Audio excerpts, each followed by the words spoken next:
Since you woke up this morning, I'll turn upside down, Lord. 604, Talk 107.3 FM, WBRP.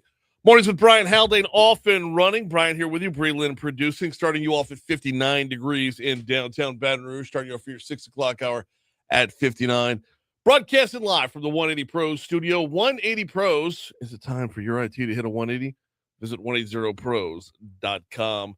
We are locked and loaded for today. Got a hodgepodge of just about everything under the sun before we get through with today's show. We're going to talk about like everything from, well, obviously Tech Gumbo to city stats to Planned Baton Rouge Phase 3. Judge Don Johnson's being honored for some stuff. There's a program, I believe it's either tonight or tomorrow night, called Vital Signs. And, oh, yeah, what's that?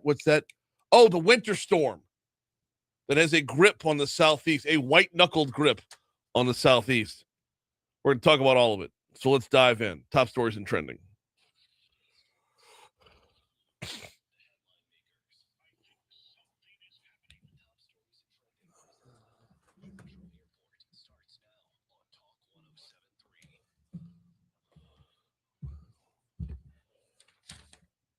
A judge presiding over a high-profile murder case involving a Baton Rouge gang was recused due to her prosecution of another gang member as an assistant district attorney. Judge Louise Hines was recused from Gervais Ferguson's second-degree murder case. According to the motion of recusal, Judge Hines was a prosecutor for the East Baton Rouge District Attorney's Office back in 2022 and prosecuted Demetrion Grimm, Ferguson's brother, in a gang-related shooting outside the Mall of Louisiana from back in 2022. Rick Edmonds is in. The state senator has announced that he is running for Congresswoman Julia Letlow's 5th district seat. Edmonds will join us to talk about it 8:15 tomorrow morning. Also throwing their names in are Larry Davis and Ray Smith. We will effort to get them on the show as well. A Plaquemine City Council member is facing charges accused of arranging for friends and family from out of state to vote for her in the 2024 general election. Prosecutors accuse Wanda Jones of violating the state's election code. She allegedly brought in friends and family from Texas to register to vote for her, but an Iberville Parish election official discovered the reported ruse. Javian Toviano, an LSU defensive back arrested in 2024 on a since-dismissed video voyeurism charge, is suing the LSU Board of Supervisors over how the school handled his Title IX case. Toviano is currently in the transfer portal, says the case could impact his football career. A winter storm watch has been issued for East Baton Rouge, West Baton Rouge, Northern Livingston, Iberville, Point Capee, West Feliciana, East Feliciana, St. Helena, and Northern Tangipahoa parishes, as well as Amite and Wilkinson counties. This is for Sunday. This is the storm we've all got our eyes on. We will talk with WBRZ's chief meteorologist, Dr. Josh Eachus, about it at 8:15.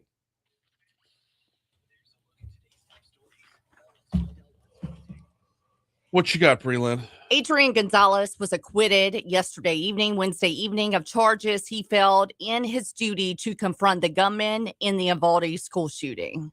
Yeah. That's just... I know. Now, to be fair, we don't know all the details. We weren't in the courtroom. I know.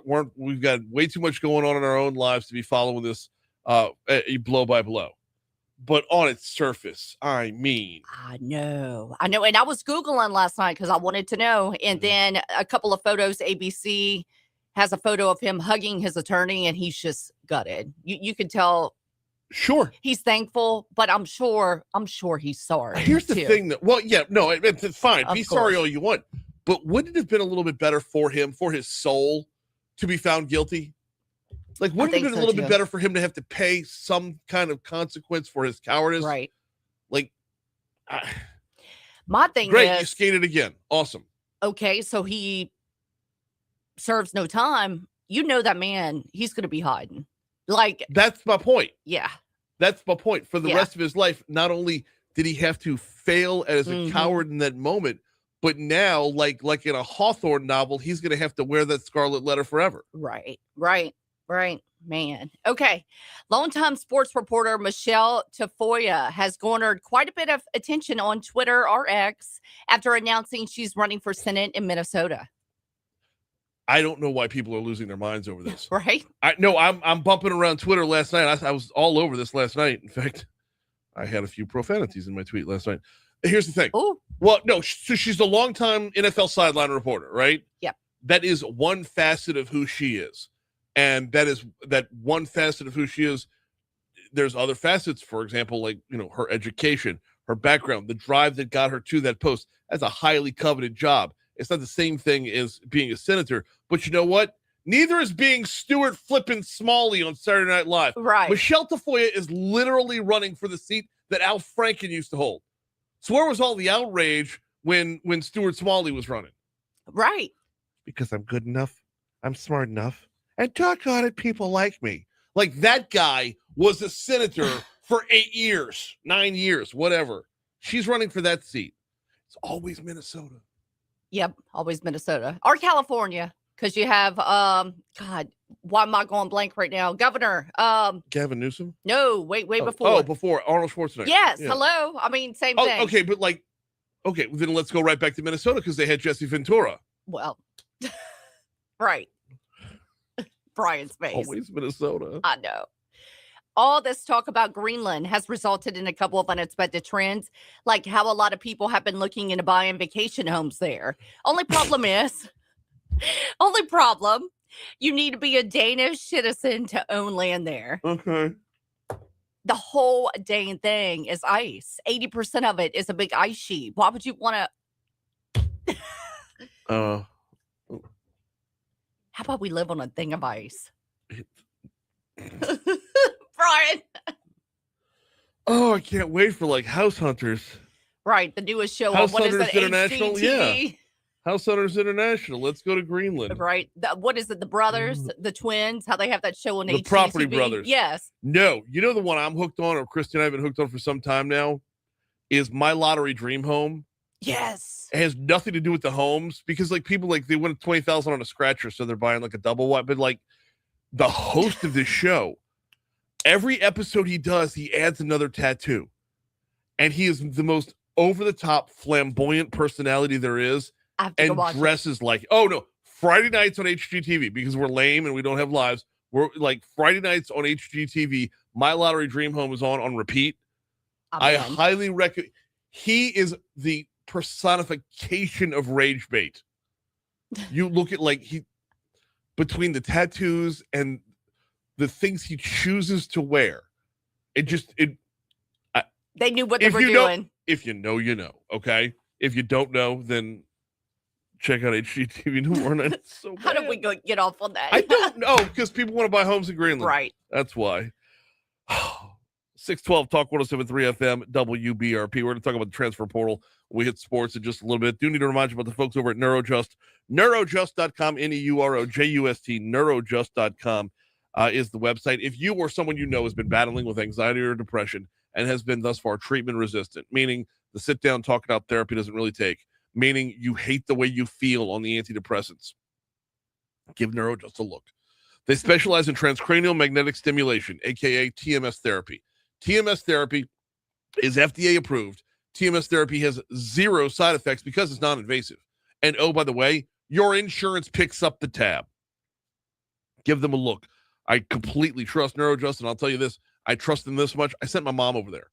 She'd had the brain fog, having trouble sleeping at night. She'd been battling a little bit with keeping it focused, keeping it between the lines, and Neurojust has been working wonders for her.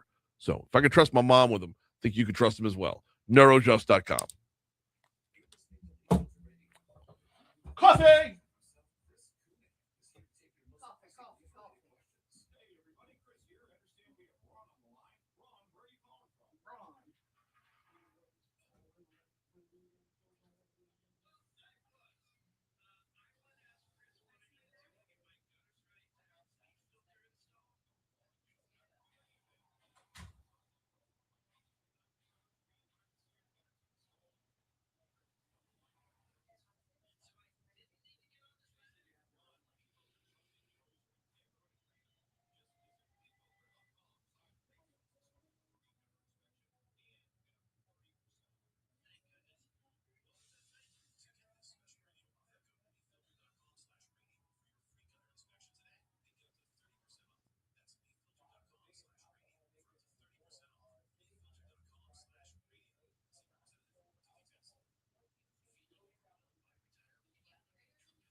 .616 Talk 107.3 FM WBRP.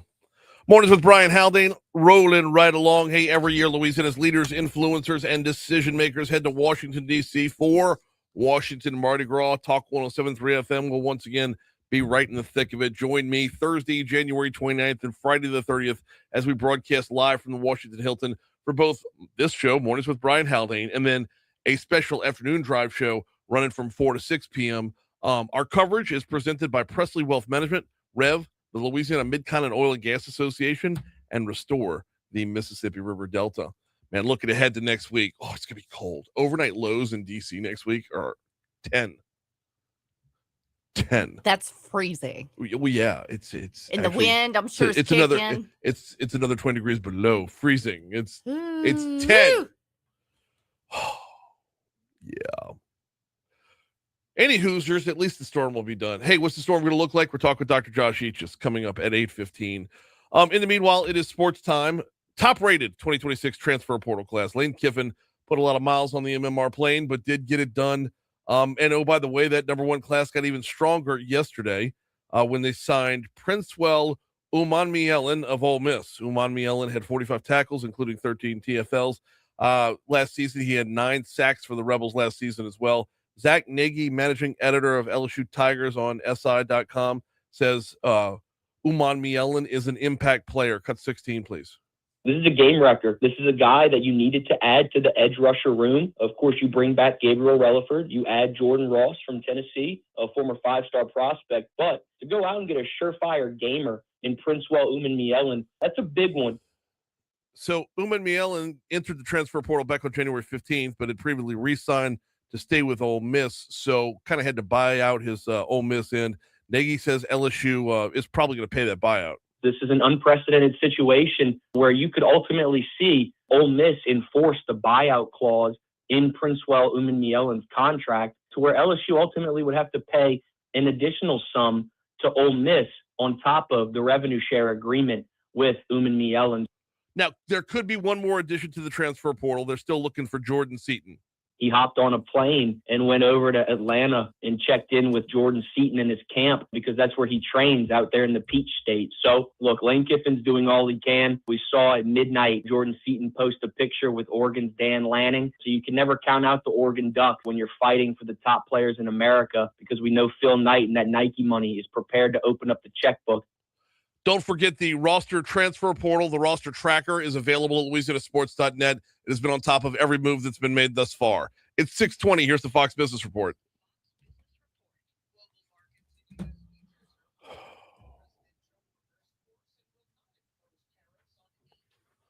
I wasn't able to find the audio I was looking for this segment. I know. So we're going to have to figure something out. Hey, Haggai. Good morning. Good morning. Unless you want to put Haggai here, and then we can. No, because I won't have time to go look for it afterwards anyway.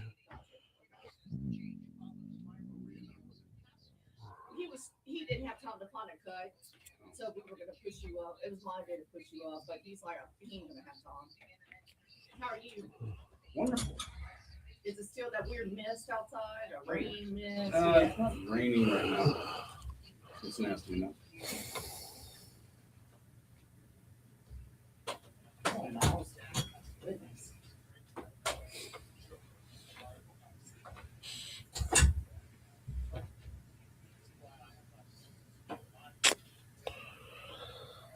So what was the update on that left tackle everybody's chasing? Has he done anything yet?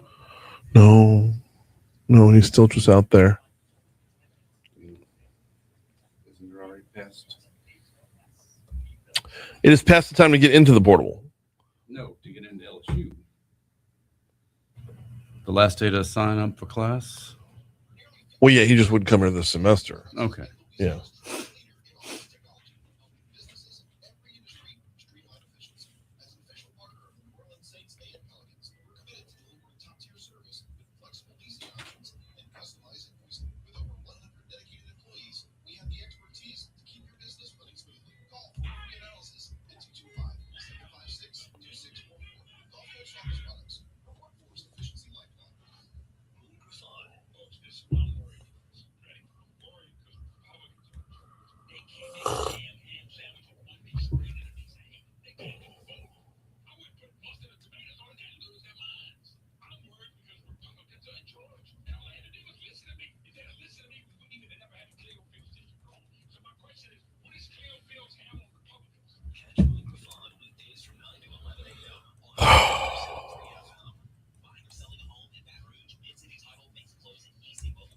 Someone's going to 3 hours now? Yeah.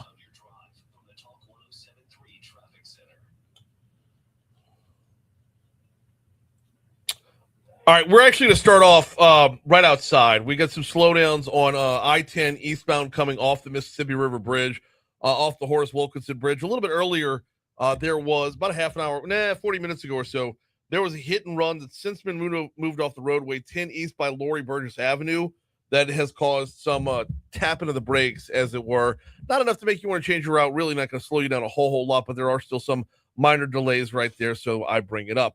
Meanwhile, we are looking at on I-12 westbound coming in from Denham Springs. You're looking at really slow-going traffic approaching Range Avenue. It's kind of a crawl approaching Range Avenue, and then again approaching O'Neill Lane. You're not going to pick all the way back up speed, but you will in between Range and O'Neill, it lightens up just a hair, but it slows right back down by O'Neill, and then you will stay with 1 foot on the brake for a little while before picking back up again.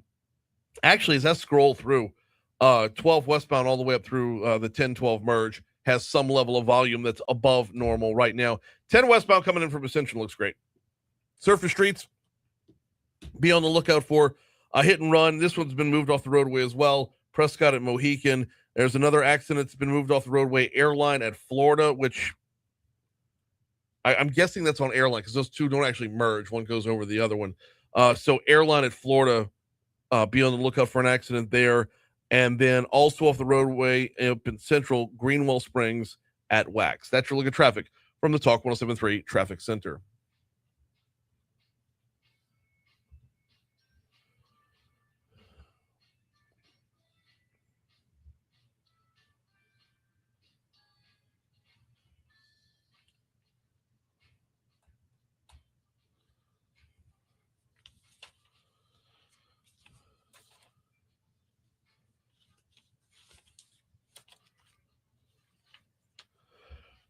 Tune in tonight as Coach Kim Mulkey leads the LSU women's basketball team against the Texas A&M Aggies. Coverage begins at 7:30. Tip-off is at 8 p.m. We're proud to bring you every game all season long on your home for LSU women's basketball. That is Talk 107.3 FM. Curious to see the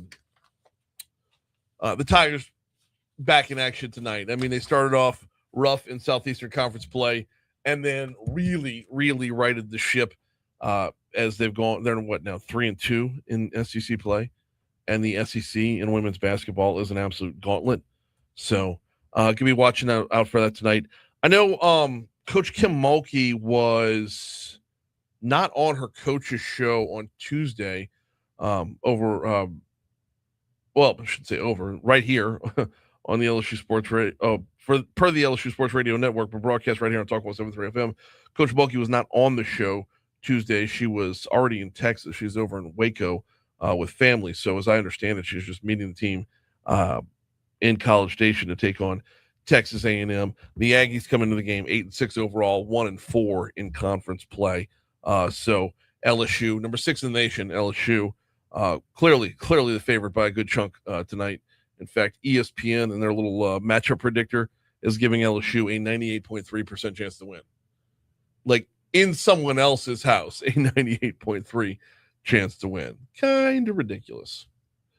All right, it is 6:26 at Talk 107.3 FM, WBRP. We do have eyes on what's going to be happening this weekend. What's it going to look like? Not so much Saturday as much as Sunday. And this is a story that as we move into the weekend is going to be garnering a lot more headlines, not just locally, but nationally as well. As we start to clear the table of all the other political stuff and whatnot, this storm is going to really, really, I don't want to say tear through the Southeast, but is looking to have a ton of effects on our entire region. We're actually now seeing it dip down to where here in South Louisiana, we'll be feeling it as well.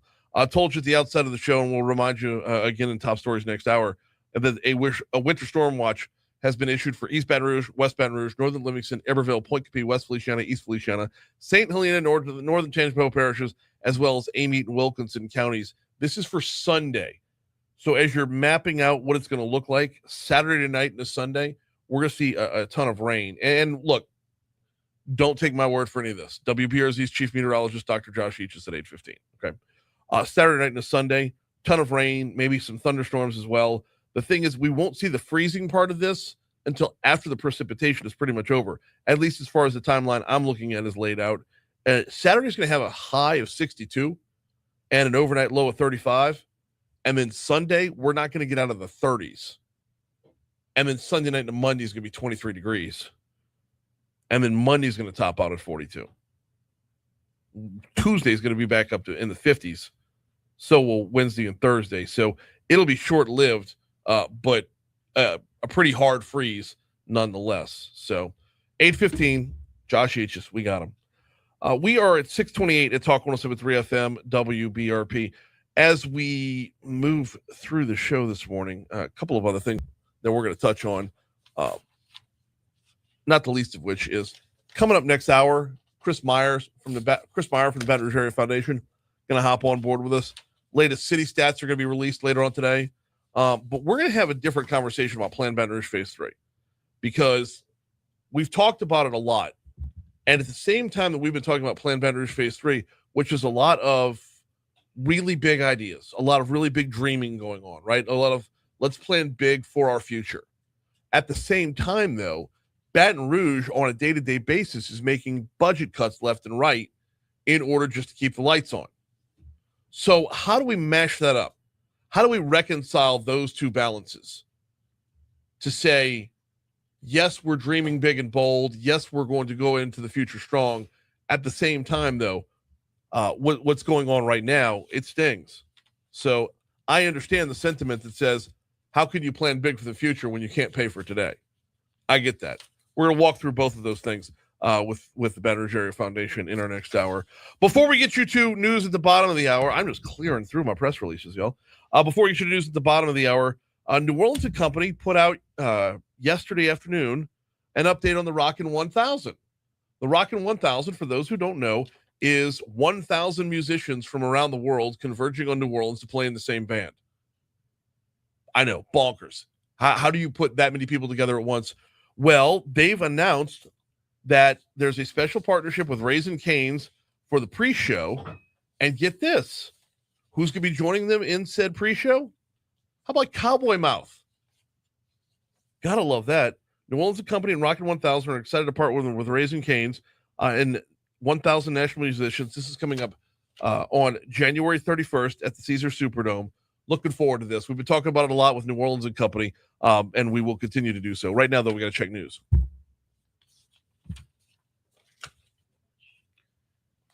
Good to know Cowboy Mouth still exists. Oh yeah. Oh, they're you want to see them? Come on out to the Mercy Fair. Oh really? Oh, yours truly was added to the music committee this year, and I said, let's go, let's get them. Nice. The audio I was looking for was Walt Leger from New Orleans & Company coming on the show. He comes on. I messed with him when he was one of the times that he was on. Well before this, months and months before this was announced about Cowboy Mouth. I was like, you got to put some kind of New Orleans spin on the Rockin' 1000, right? And everybody's thinking, like, when you think New Orleans, you think Mardi Gras music or brass band. And I was like, no. You should go Cowboy Mouth.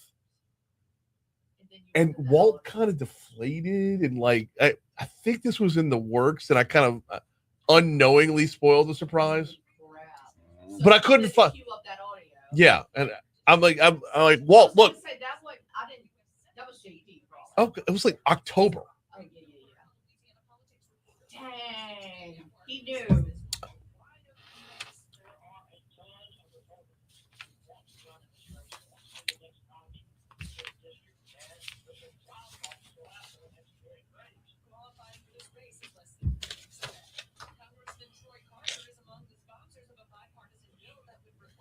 I don't know if you saw I posted yesterday when you had Dixon on. Yeah. You can give up the Tiger Stadium gig and the PMAC to be a congressman. Does he have to? Well, He might have to give up his PMAC. he definitely has to give up the PMAC. But I mean, if all of a sudden there's a crucial vote on a Saturday. The likelihood of that, though. It happens. Okay, but you're not giving up the gig for something that might happen. I'm just curious. I mean, you know, can he really commit to being in Baton Rouge if they're Yes. I don't know. 99.99% of the time, yes. Okay, good.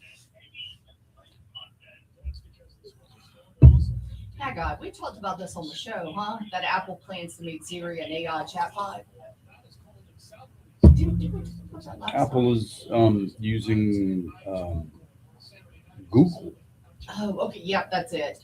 Apple to turn Siri into AI chatbot powered by Google's Gemini. That's what it was. Yep.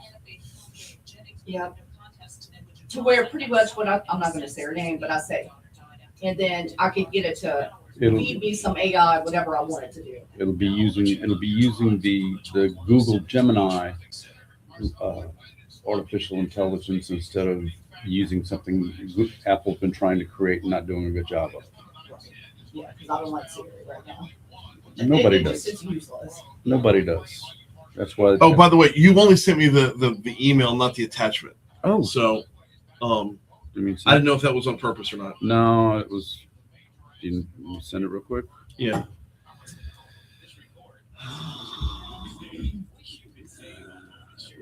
Strictly by accident.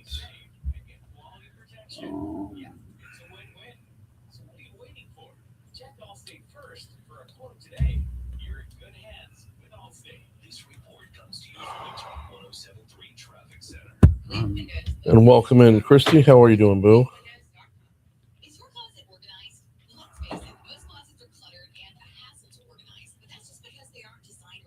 There may have been a little bit of scotch involved last night. That's all good.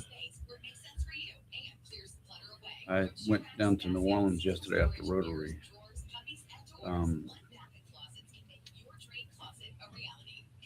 Haggai is engaged now. I think I told you. I don't know if I did or not. But no, you did not. That's big news. Mazel tov.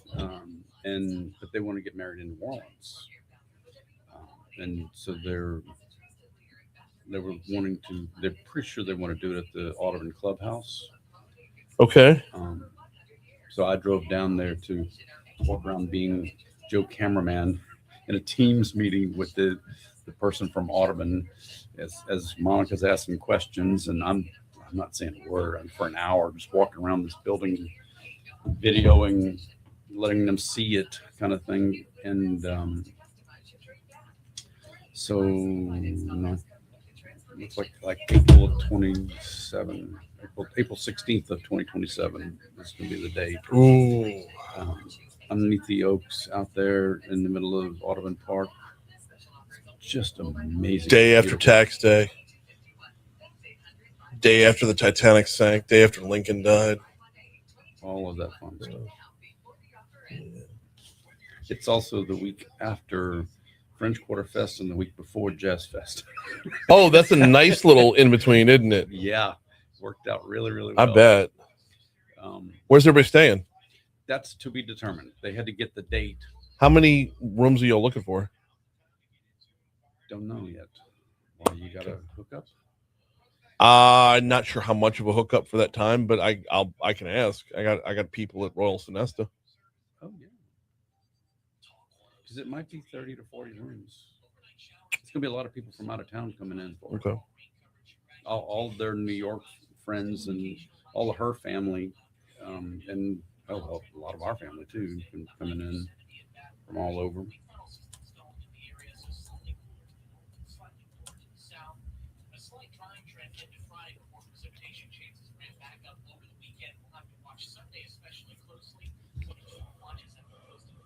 Oh, sorry. The only reason I know the day of the Titanic actually it hit the iceberg on the 14th, sank on the 15th. Lincoln was shot on the 14th, died on the 15th. We all know April 15th is tax day, but the only reason I know all the rest of that is because my high school sweetheart's birthday was April 15th. So.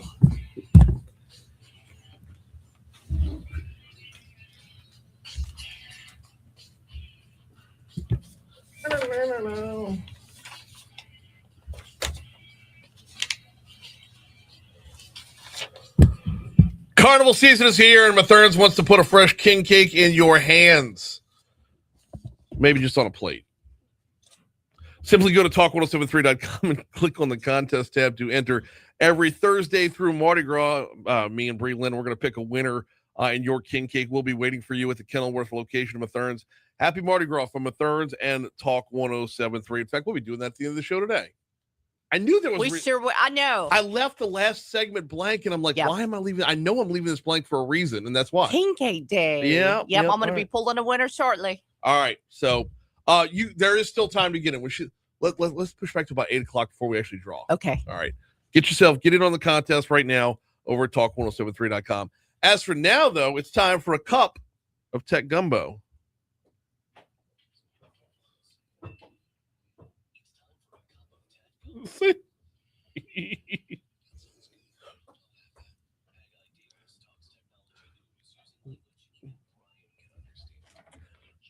I'm gonna have to mess with Cade. We're gonna put a king cake in your hands.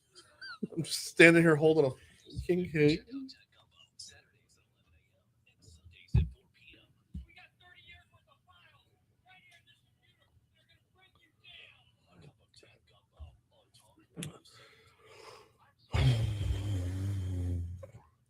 What's happening, Haggai?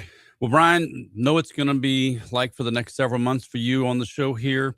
For the next several months, you said? Yes, I'm here to declare I'm not running for the Senate seat. Oh, thank goodness gracious. And I'm also not running for the congressional 5th seat or any other political office, because I know every guest you're going to have is going to be asked, well, which seat are you running for? Well, this is where it's trickle-down politics. Exactly. Someone moves to Senate, someone's got to move into the House. Someone moves in the House, someone's going to move in wherever that person that came from. Like, Rick Edmonds is already in. Yep. So there's a state Senate seat. Dixon McMakin likely going to be in if Garrett Graves doesn't run. So there's going to be Dixon McMakin. Dixon just got there. And so, the guy that was there before him ran for treasurer. Like, it just... So as the revolving door happens with all the rest of the guests coming in to talk about what office they're running for, I'm not. No, look, between everything that's going to be happening on that front, I can look at Hunt Palmer and Matt Moscone and LouisianaSports.net tracking the transfer portal and just be like, amateurs. Yeah, absolutely. You're going to have to get, on the 107 page, a political tracking chart. Yeah, but I want it to look like that Always Sunny in Philadelphia meme with the yarn stretched between all the thumbtacks. There you go. That's what we need. Oh my word. Oh, good luck. Oh, thanks. We got a lot to talk about this morning. I'm open-ended. Where do you want to start today? Because there's a couple that I like. Let's go with the Walmart. Yes, the drones. The drones. Let's there. Go. So Walmart has figured out how to do drone delivery. Mm-hmm. They've announced that they're going to be in 150 stores across the country, but they're going to be in like Los Angeles, Miami, and Houston, and some of the big cities first. There's actually even a website you can go to check and see if you're in the delivery area. I'll save you the time and effort. Baton Rouge is not on the list yet. I wouldn't imagine we would be. But the fascinating thing is Walmart, and this company, Wing is the name of the company that Walmart is partnering with that's going to actually be operating the drones for them. They have figured out how to do this delivery, apparently, the way Amazon couldn't. Mm-hmm. Because Amazon has tried multiple times to have drone deliveries, and they couldn't get it right at all. Why not? Like, what could possibly go wrong there? Power lines, trees. Where do you want the package to be delivered in your? Is it going to go in your backyard? Is it going to drop on the driveway? It can't deliver to your front doorstep because it can't get underneath the eave, of the roof. So where is this package going to be delivered? Back door. Are you going to have to go to a Google Maps and the satellite view and put an X on where you want the package dropped? Okay. Does that mean you're going to want it dropped on the outdoor table that's sitting on your back patio? Or is there enough room? What if the wind's blowing pretty hard that day and that drone gets knocked into your roof? These are all the problems that Amazon was having over and over and over, but Wing and Walmart have figured it out. So we'll get into the how in just a minute, but the what is still pressing to me, and the Where is still pressing as well. No, I don't expect to see Louisiana ever on this list. If for no other reason, this is a grown-up pinata. Like, this is a reason for a grown-up redneck pinata. For you see that Walmart drone flying overhead, you shoot it down and see what you just scored. What we get? What'd we get? Set up blinds in the neighborhood, in the front of the neighborhood. And when it's Walmart, is it just the grocery side of this, or like, are we getting throw pillows too? I would imagine there's going to be a weight limit, but I don't know if it's going to be a size limit. So if you're getting a king size comforter and it's but it's light enough to where the drone could take it, that's a great question. They haven't announced all of those details yet as to what exactly is going to be delivered and what is not. But just the fact that they've said we're going forward, by the end of the year, they will be in 150 stores out delivering via drones. I had no idea in 1993 when I was on top of the main school building at St. Paul's dropping an egg off the side for Mr. Boswell's class. I had no idea that this was the net result of the egg drop experiment from high school. See, and you thought algebra was a waste of your time, bro. Well, I was good at algebra. So okay, we the what and the where are in there. The how is the part that I think is difficult right now. Yeah, that's the fascinating thing that Amazon has a lot of really smart folks that work for them. And like, it's been a couple of years since the last time they tried it, and maybe the drone technology has just gotten that much better. And the AI that's doing the autonomous drones is that much better. Okay, I guess that's what's going on there, because it's just fascinating that Amazon does a lot of deliveries. Right. And Amazon could really benefit from this, to not have all those vans running around choking up traffic, to get the drones flying out there and making their deliveries for them that much easier would be wildly beneficial to an Amazon. And so the fact that Walmart has this, they've got it figured out, so they say, and can make these deliveries. Does that put a dent into, do you start buying from Walmart.com instead of Amazon.com? That's a good question. Yeah. Well, so there's the other part of the equation, though, Haggai, is do we know that they can do this, or are they saying they can do this? Well, they're saying they're doing it. So, I mean, they've obviously been testing this. If you're Walmart, you're not going to make this kind of announcement that you're going to be doing this from 150 stores in the year 2026 if you haven't already figured it out. I mean, for Walmart to come out and say, hey, we're testing this in 5 stores.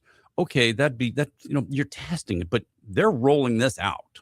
Yeah. And in 150 stores this year, they want to be in 350 stores by the end of 2027. Right. And if they get it figured out and they're doing really well, probably they roll it out everywhere not long after that.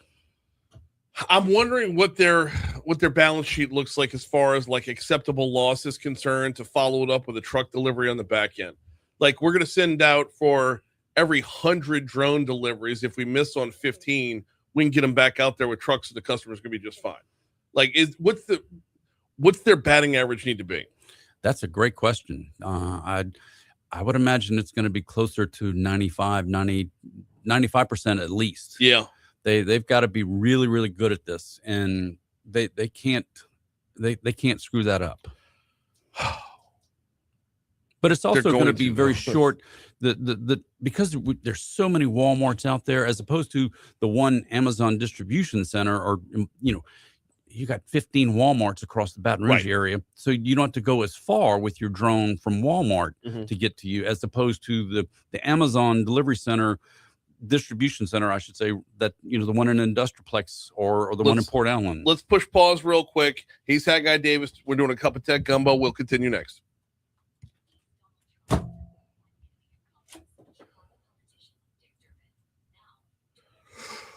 Oh, Nelly.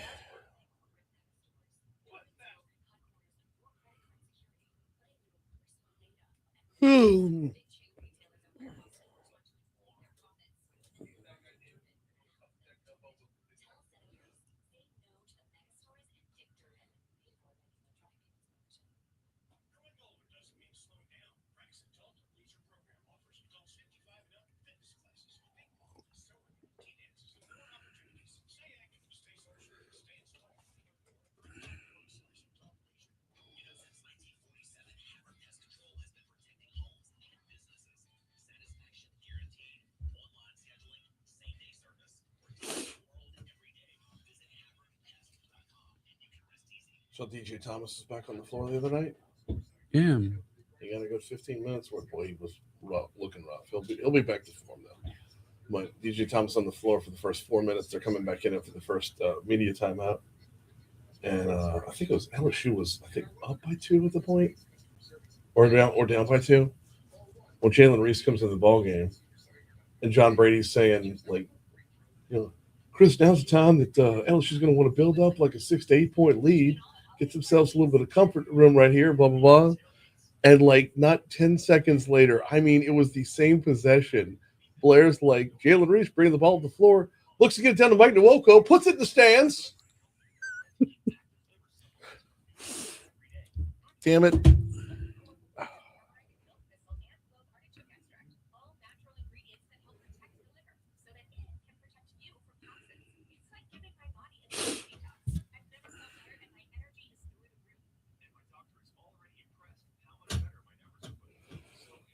You want to talk about Wikipedia being 25? Yes.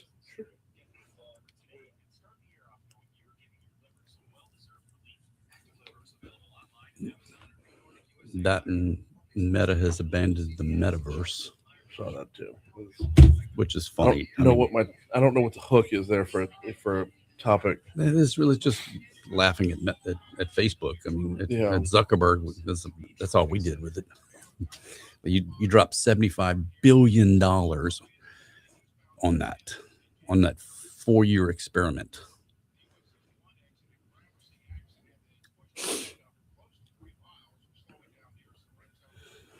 Wouldn't it be nice to be able to drop $73 billion on a project and just say, never mind. It didn't even affect the balance sheet. It's a rounding error for a $4 trillion company. Yeah. Oh, look at that. We're going to. And we want to get mad. We want to get mad at, boosters who give money to NIL, Yeah. We're going to have to lay off 1,500 people and write down a $73 billion project. Oh, okay. But don't worry, our stock valuation of the company is $4 trillion. So we're good. Great.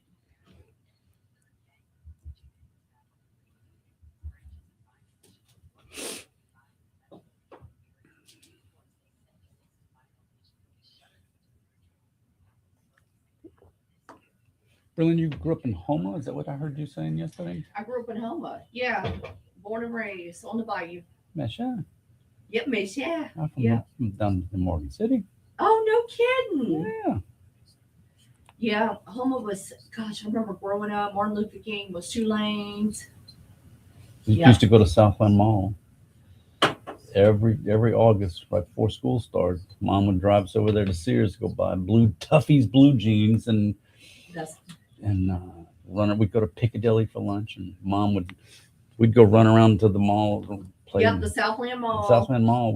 She'd say, "Okay, just meet me here at such and such a time," and my brother, sister, and I would go run around the mall, just the 3 of us. Yep, I would do that too. My mom would actually drop me off Friday afternoon and come pick me up in like an hour. Oh, but I'm talking as a 12-year-old kid. Yeah.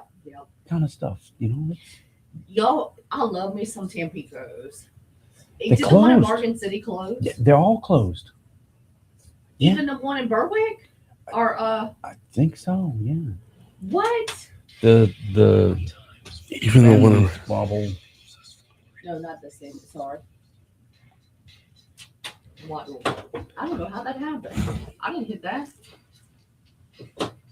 It didn't hit itself. 652 Talk 107.3 FM and WBRP mornings with Brian Haldane rolling right along. Cup of Tech Gumbo rolling right along as well. We got Haggai Davis in the house for another 7.5-ish minutes. Haggai, I'm torn between 2 topics here. Yeah. And I kind of want to go to the metaverse, but I kind of can't because it's a failure. So let's go to the metaverse. So Meta, the parent company to Facebook, in 2021, Zuckerberg decided he was going to create this metaverse, and where he had the creepy little avatar of himself that you were going to walk around with the virtual reality goggles, and that's where he thought the future was going to be. Everybody was going to live in this metaverse thing, and Right. no one did. He could use some TMS therapy from Neurojust. Probably so.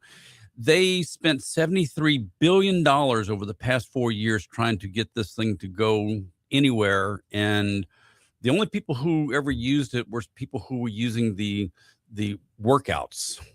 People would put these virtual reality goggles on and do workouts together around the, and Okay. so they had 126 people apparently around the world using this metaverse, or something ridiculously low number like that. But when you've got 2 billion people on the Facebook platform, and less than 5 digits of people using this metaverse, they finally pulled the plug. A $73 billion write-down, and they laid off 1,500 people. Think about that for a second.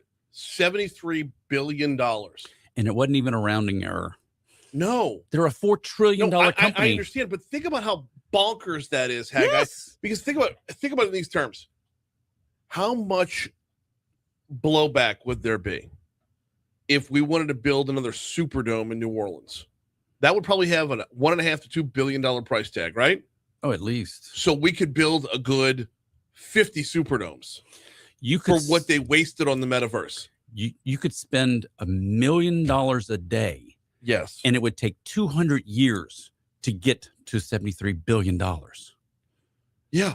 That's how crazy this was. Okay, then I don't ever want to hear anybody talk about homelessness again, feeding people again. Like the kind of dollars that were just poured down the you-know-what chute because this guy doesn't like his real life, the kind of dollars that were just flushed away because he doesn't like facing reality. He's got to create his own augmented reality. Oh, it wasn't even augmented, it's virtual. Virtual. Okay, so all of the number of real world problems that could have been solved or at least tackled. $73 billion. $73 billion.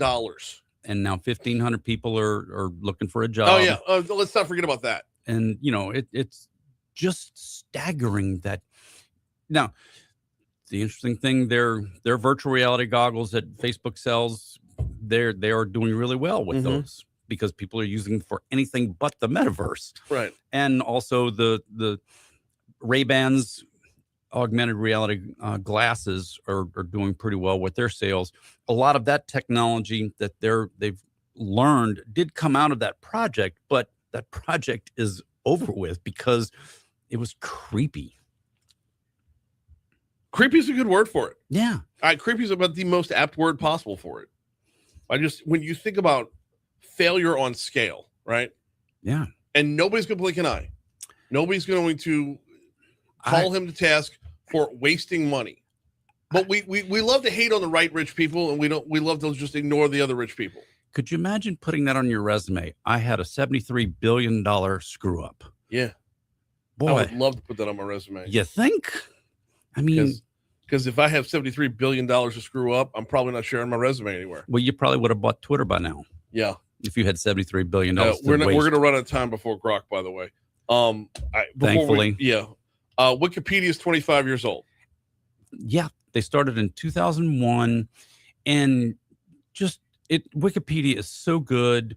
The fact that you can go find out all this information, the accuracy. Everyone thinks, oh, well, that's Wikipedia. It really, really is accurate because people police it. Mm-hmm. And if there's something wrong, then people edit it themselves, and you can post your own kind of articles. And if you put something out there that's wrong, people can go back and edit it, and that's what's really cool about it. People can. You can't fix your own stuff though. And there are still some constrictions with Wikipedia that. Yes, you have to be very neutral in the things that you put up there, the articles you send. You can't sit there and say, "Hey, I'm Haggai Davis, and I'm right all the great things about blah blah blah blah blah." No, you have to say, "Look, this is just Haggai Davis." I mean, you have to be very neutral in the way you post it, and a lot of people don't think of it when they're going to Wikipedia to create articles for like. Let me rephrase. if there's a Haggai Davis page and there's something wrong on the Haggai Davis page, Haggai Davis can't call up Wikipedia and say, I'm Haggai Davis and this is incorrect. I can log into it and update it. No, because you're not neutral. If I'm an editor to it, I can. Interesting. Now, because if it's my page, I've seen an example of this happen before. But if it's a page like, the LSU football page, and you're gonna we've got a new roster, we got new players. You can go in and edit your own pages when you're editing your pages. Now, I will say Wikipedia is remarkably accurate, way more accurate than it's had a reputation for being. Absolutely, it somehow got a reputation for being really, really loosey goosey on the front end. In the early days, it was the corrective process. I have seen it firsthand. The corrective process is difficult and borderline impossible. So I've watched it happen to somebody I know. And I love Wikipedia. I mean, same. I lean on it all the time. It's a very good source of information. Oh my word! All right, what else is on the show this week?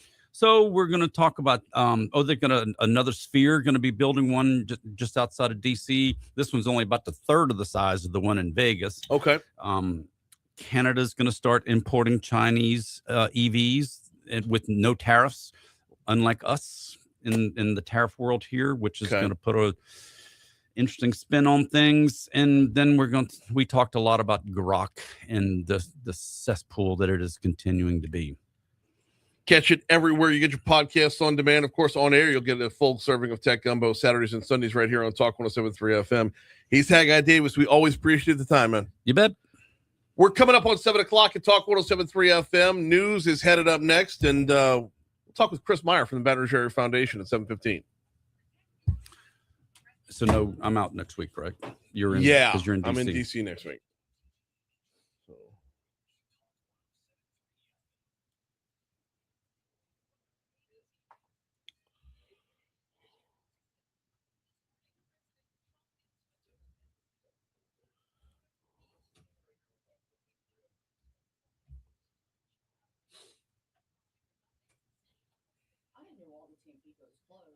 That's crazy. I think the one in Lafayette is still open, but the one on Highway 9. So between Berwick and Patterson. I grew up with the second generation. And the third generation is the ones that are running. And I heard it all went downhill. I've eaten Tampico's a million times, and I couldn't tell you what it tastes like. Because you always start off with 2 margaritas before you ever get food. Right. So that's very true. Apparently people started going there and eating sober. And realizing the food tastes like garbage, or it ain't all that. And so this is just so when it's not notable enough to remember. The hurricane hit last year. Year and a half ago down in Morgan City, whenever the last one was, it put a hole in the roof in the one right on Victor 2 Boulevard. Yeah, I remember that one. And so that was the main one. That was and it was always crowded. Anytime I would go. And so they never didn't reopen, and then the family started squabbling. This is what I've heard. I don't know this to be 100% accurate, but they were struggling for control kind of stuff is what I've heard. And it's all not screw it. So I don't know if they're still open at all or not.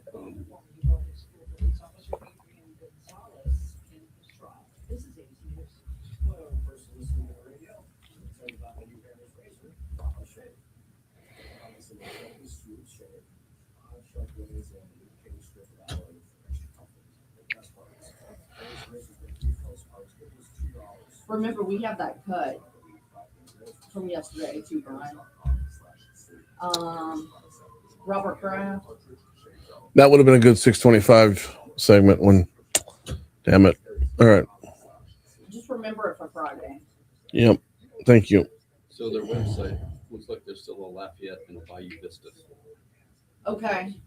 The one in Lafayette was good. It actually had good food. I was sober.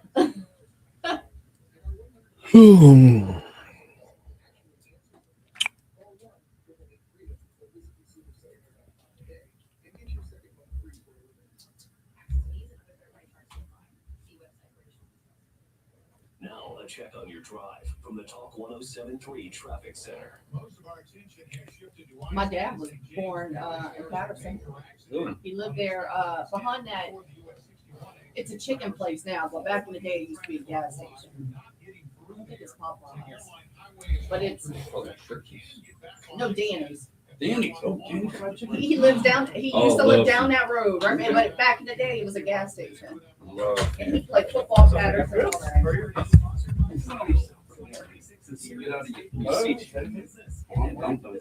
And that relax. Nice to meet you. Yeah, well,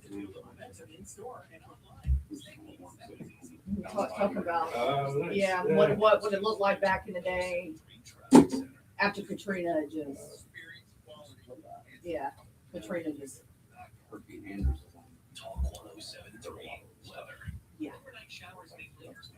Ida, my parents. Oh yeah, Andrew. Yeah, we evacuated for Andrew, but Andrew tore up my parents' house pretty bad, but not like Ida. Ida, they had to gut the whole thing. They have black mold in there. They have a new roof. Ida really devastated all mine. Well, the eye went over the top of my parents' house in Morgan City of Andrew. Oh, Because Andrew went right across, right in Morgan City, and then went straight north and came across Baton Rouge. And so we were living here. My parents evacuated up to our house, and we drove down. My dad and I, after this time, the tree, the birds on the ground, just poor baby. I know. like you're driving around. We look on the lakeside. Not a sheep on the I think that's one that was the lakeside. Oh God. Yeah. 7:05, Talk 107.3 FM, WBRP, Mornings with Brian Haldane, rolling right along. Hour 2 coming your way right now. Brian here with you, Bree Lynn producing, starting off at 59 degrees for your 7 o'clock hour in downtown Baton Rouge as we broadcast live from the 180 Pros studio. Got a busy hour for you this hour, diving in with Chris Meyer from the Baton Rouge Area Foundation in our next segment. We got Crimestoppers coming your way. I believe the folks from iCare are in today. But before we get to any of that, we start off your hour with top stories and trending.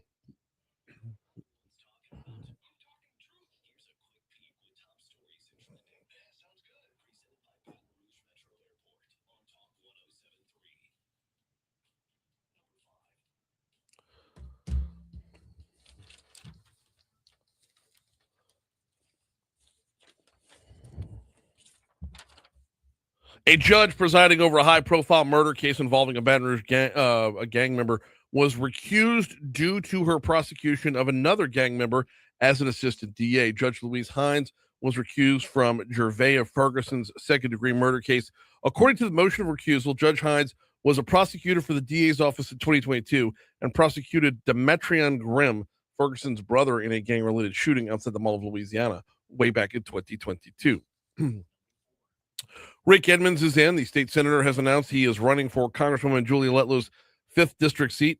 Edmonds will join us to talk about this tomorrow at 8:15.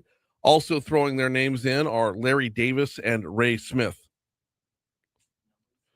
A Plaquemine City Council member is facing charges accused of arranging for friends and family from out of state to vote for her in the 2024 general election. Prosecutors accuse Wanda Jones of violating the state's election code. She allegedly brought in friends and family from Texas to register to vote for her, but an Iberville Parish election official discovered the purported ruse. Moving over to the race to replace Paula Davis in the State House, District 69. We know that Paul Sawyer is in that race, and he's got himself a big endorsement. U.S. Senator John Kennedy announced the endorsement of Paul Sawyer in the race. Kennedy said, quote, "I've known Paul a long time. I can tell you this. He's as tough as a $3 steak and wakes up." Wait, I got to do this. "I've known Paul a long time. I can tell you he's tough as a $3 steak and wakes up every day determined to make the lives of Louisiana families better than they were yesterday," Kennedy said. Paul Sawyer picking up John Kennedy's endorsement. A winter storm watch has been issued for East Baton Rouge, West Baton Rouge, Northern Livingston, Iberville, Point Capee, West Feliciana, East Feliciana, St. Helena, and Northern Tangipahoa parishes, as well as Amite and Wilkinson counties. This is for Sunday, as we're all prepping for the weather to come. WBRZ's chief meteorologist, Dr. Josh Eachus, joins us at 8:15 this morning to talk about it.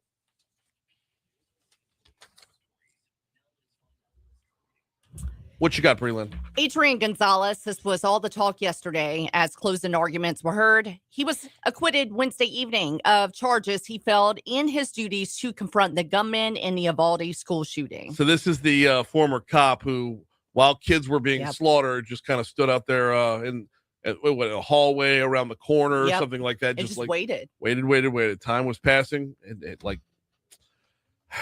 You know, I really sat on this last night because I kept Googling. And like you said last hour, we weren't in the room Right. to hear all the closing We arguments weren't. and the back and We forth. weren't. And the But neither did anybody else in Right. America. And in the court of public opinion, this guy's going to be guilty for the rest of his life. I This know. guy's going to carry around a Nathaniel Hawthorne style scarlet letter, big Yep. old C for coward.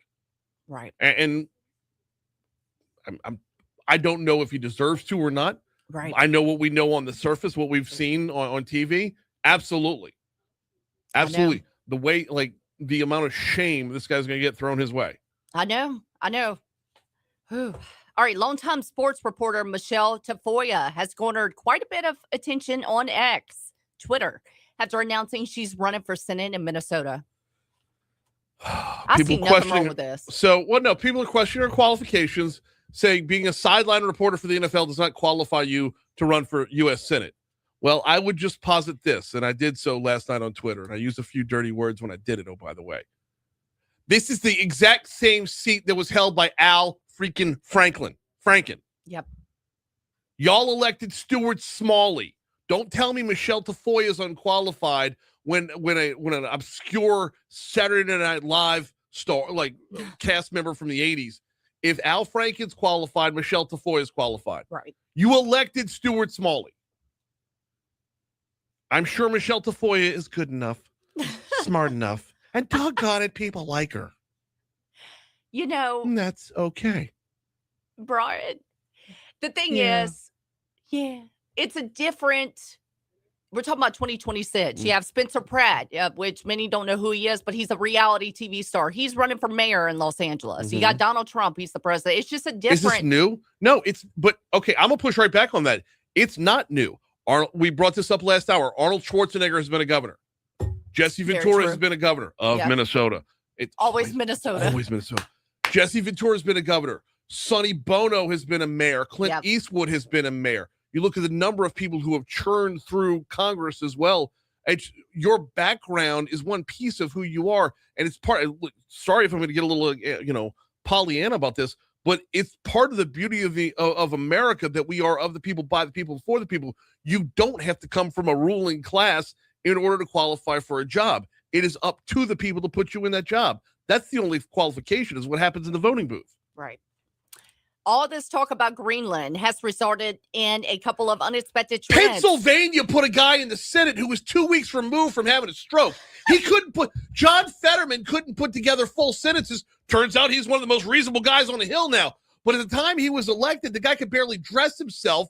They put him in because he was running up against Dr. freaking Oz. Don't tell me, don't pull up what is different from Michelle Tafoya versus Dr. Oz and recent stroke John Fetterman. Could barely dress himself. It's Your true. boy's wearing a hoodie. He's like Bill Belichick of the Hill. Gosh. Okay, pivoting to Greenland. All this talk about Greenland has resulted in a couple of unexpected trends, like how a lot of people have been looking into buying vacation homes there. Only problem, you need to be a Danish citizen to own land there. The whole dang thing is What ice. if it's in your last name? What if your last name actually means half Danish? Oh.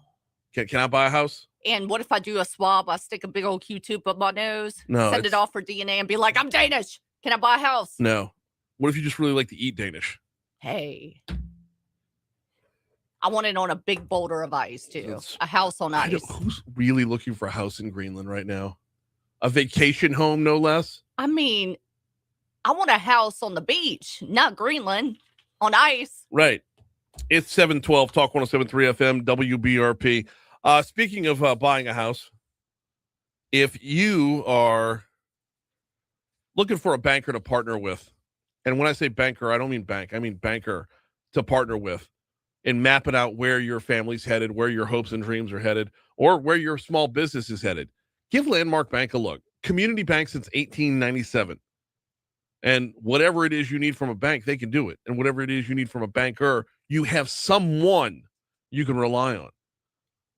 They've been a community bank since 1897. They remain a community bank in 2026. So check out landmarkbankla.com, landmarkbankla.com. Find the communities that they're in.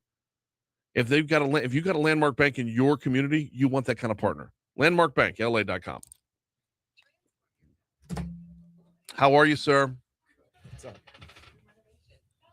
Just blowing and going, Too man. much fun this morning, huh? Is that what that was?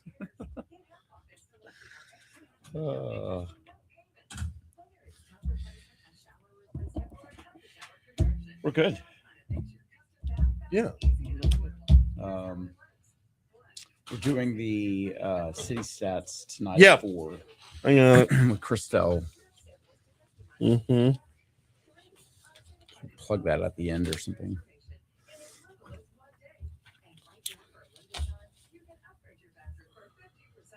Did you like the idea of the topic, or I mean, was this begrudgingly, or No. like the difference between how are we looking to build out, all these big things on the river when we can't keep the freaking lights on today?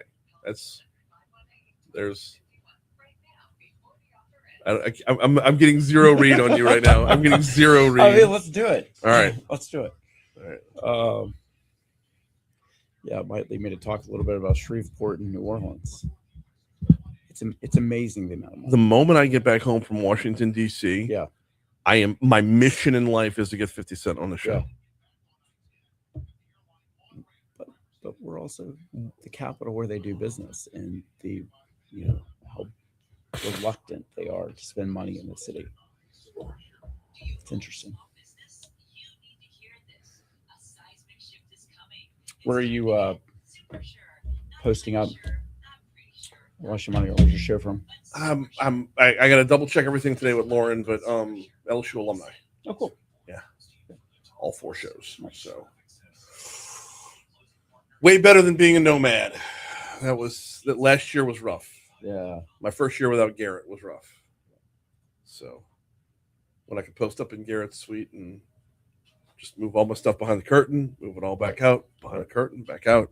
It's a lot different to have to put everything back in road cases and go from Troy Carter's suite to Julia Letlow's suite to Senator Cassidy's suite. And it's like all on the back end of the blizzard when everything got jammed into 2 days instead of spread out from Wednesday to Saturday. Was the how did Uncle Junior put it to Tony in The Sopranos? You're like a woman with a Virginia ham complaining she's got no bread. 716 Talk 107.3 FM WBRP mornings with Brian Haldane rolling right along. Hey y'all, don't forget it is Wheels Up to Washington D.C. Washington Mardi Gras coming up next week. We will be right in the thick of it. Broadcasting this show live Thursday and Friday of next week, and we're doing a special afternoon drive show Thursday and Friday as well, 4 to 6 p.m. locally. Our coverage of Washington Mardi Gras presented by Presley Wealth Management, Rev, Louisiana Mid-Continent Oil and Gas Association, Baton Rouge Metro Airport, and Restore the Mississippi River Delta. Joining us now, as he does, Chris Meyer from the Baton Rouge Area Foundation. How are you, sir? I'm great. Good morning, Brian. Good morning. How are you? It's a strange vibe this morning, man. I don't know where we're at. I walked in, you were having a little too much fun. Is that what that was? Was that fun? Let's go with that. People losing their minds over somebody running for Senate. And I'm like, we just saw, 2024, you had Dr. Oz on the ballot. You had Herschel Walker on the ballot. You had John Fetterman, like I said. And I mean, no disrespect to that man at all. That dude has battled back from a stroke to be like literally the most reasonable person on the Hill. But at the time, he probably should have been resting up. At the time, so can we not? I'm going to go right back down the rabbit hole, man. I don't. Let's get out of it. All right, let's get out of it. All right. Plan Baton Rouge Phase 3. How's things going? Hard pivot. Things are going great. So for those listening, last year we kicked off Plan Baton Rouge 3, which is the third iteration of master planning for downtown. Started 20 years ago. We had over the year over 5,000 people engage in this process, give comments, come out to public meetings, and sort of vote on the kind of amenities and things they wanted to see downtown. It really sets for us a vision for what the next decade of investment of progress can look like in our community. And, most importantly in this plan, it really is about turning towards the river and creating a new front porch for our region. And so I was just really, proud that this effort, we engaged all the mayors in our parish, all the regional parish presidents. It really became a sort of emphasis on this downtown belongs to everyone. All right. How close are we to knowing what the river is going to look like? We're very close. We're in kind of the final stages now. And really, this is the sort of brass tacks of what are those initial projects that we're going to come out of the gate with? What are the new sort of creative financing tools that we can bring to bear to afford a lot of these projects so that, we're not just putting a sort of, a visually beautiful plan in front of folks, but we're actually executing. And that's what I love about, the history we've had in this community of these plans. They have not sat on shelves. We've actually implemented the last two, and this one we're really excited that it is much more bold in the number of residents it wants downtown, much more bold in how we look and access the river, and so we're really excited to then also connect the corridors that are into downtown because there's been so much energy there. When it comes around to like features and attractions and whatnot, I mean, and I've had the whole Fun Fair Park thing, and I've had so much fun with that. But there's truth behind it having something that's a draw for the folks. That's right. So, are we able to put eyes on mock-ups, that sort of thing yet? Yeah. So we've already when we had our last public meeting, we unveiled some of the visuals of what this could look like. So a new sort of great park on the river that could really become a sort of major festival grounds that you could gather, you could get out there. A new sort of high-end park for families, much like the Maggie Daley Park that's in Chicago or the Gathering Place in Tulsa. I mean, those certainly are at a scale that we don't have as much land here for that. But, certainly the quality of something that families would want to come back to and come downtown regularly, really creating an intentional museum district that would connect the Museum of Arts and Science and also connect the USS Kidd. I mean, these are the kinds of things that matter. And then, I think really leaning into sort of sports and access for families. So connecting the developments from Memorial Park to the river, really, working with our partners that are already on the river, like the Queen, for example. Everyone's wanted to lean into this plan and offer an opportunity to elevate and contribute to it, which has been really exciting. The when you say Memorial, I mean, connecting that back to the river, that is not the smallest of tasks. It's in the overall bigger picture, it's absolutely vital. I completely agree. But man, the rolling up the sleeves and getting that done is going to be a tough part of this equation.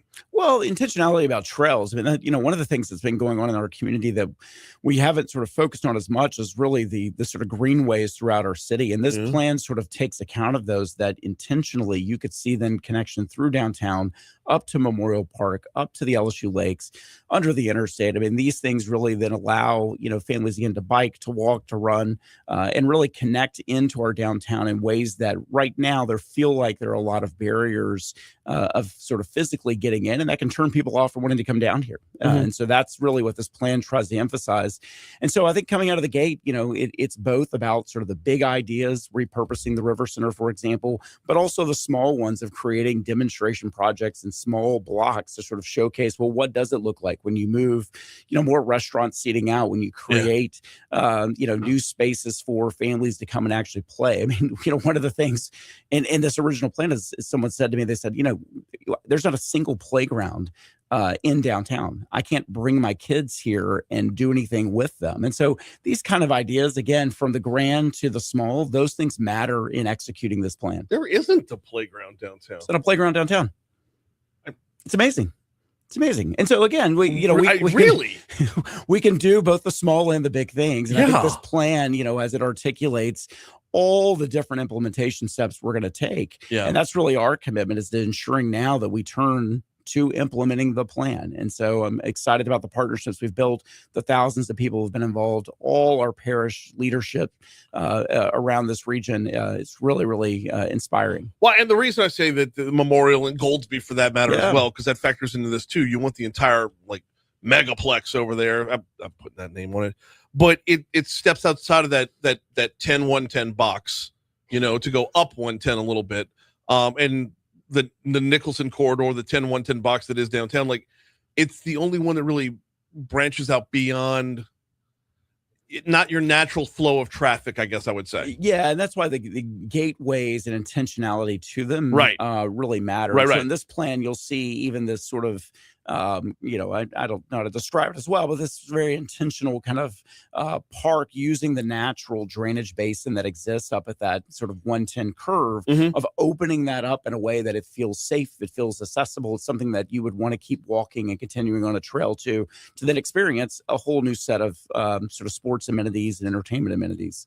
Chris Meyer from the Baton Rouge Area Foundation is our guest. Okay, we're going to talk about a topic that, and you mentioned financing tools. And I think this is an important part of the entire conversation. Is we went to the polls last November and Thrive EBR got shot down, and we start off this year with Mayor President Sid Edwards tightening the belt. We're seeing a 10 to 11% cuts basically in every department right there. The question's going to come up: how can we dream big and put money into big idea projects when we're having trouble on the day-to-day basis meeting budget?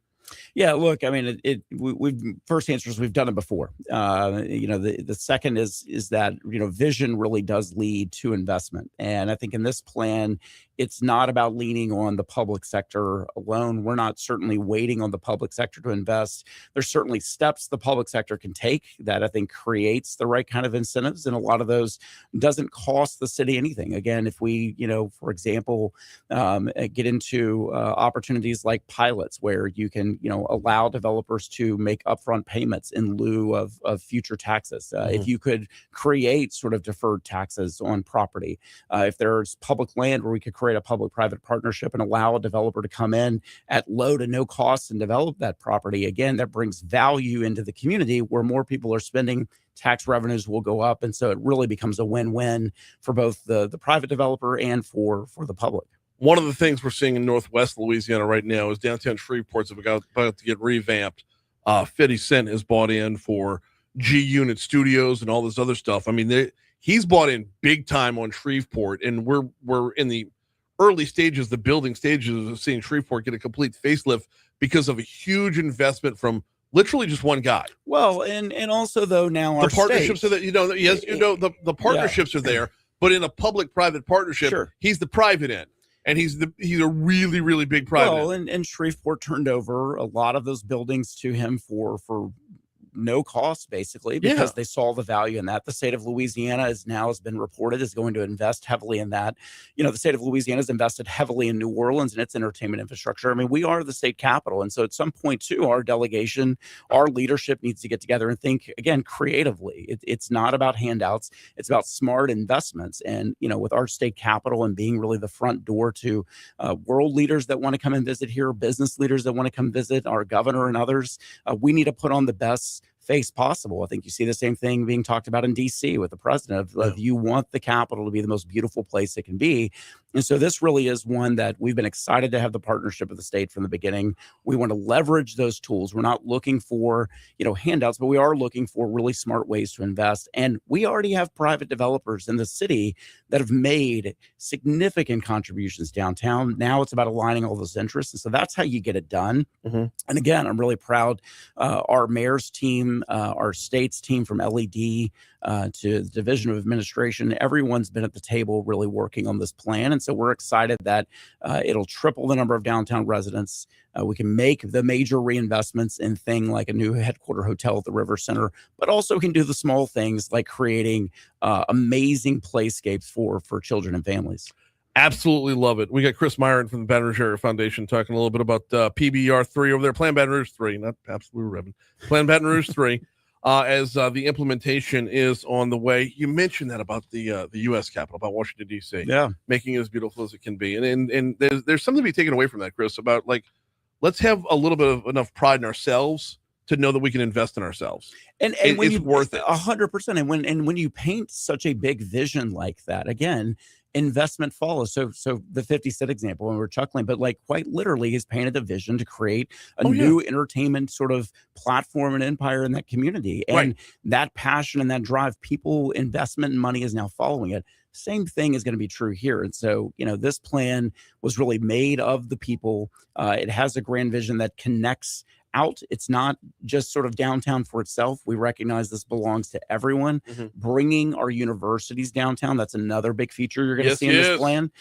Because again, we want students, we want investment, we want the flags flying in the Capitol so people can see coming off the bridge. And whether you go north or you go south, that this belongs to all of our universities.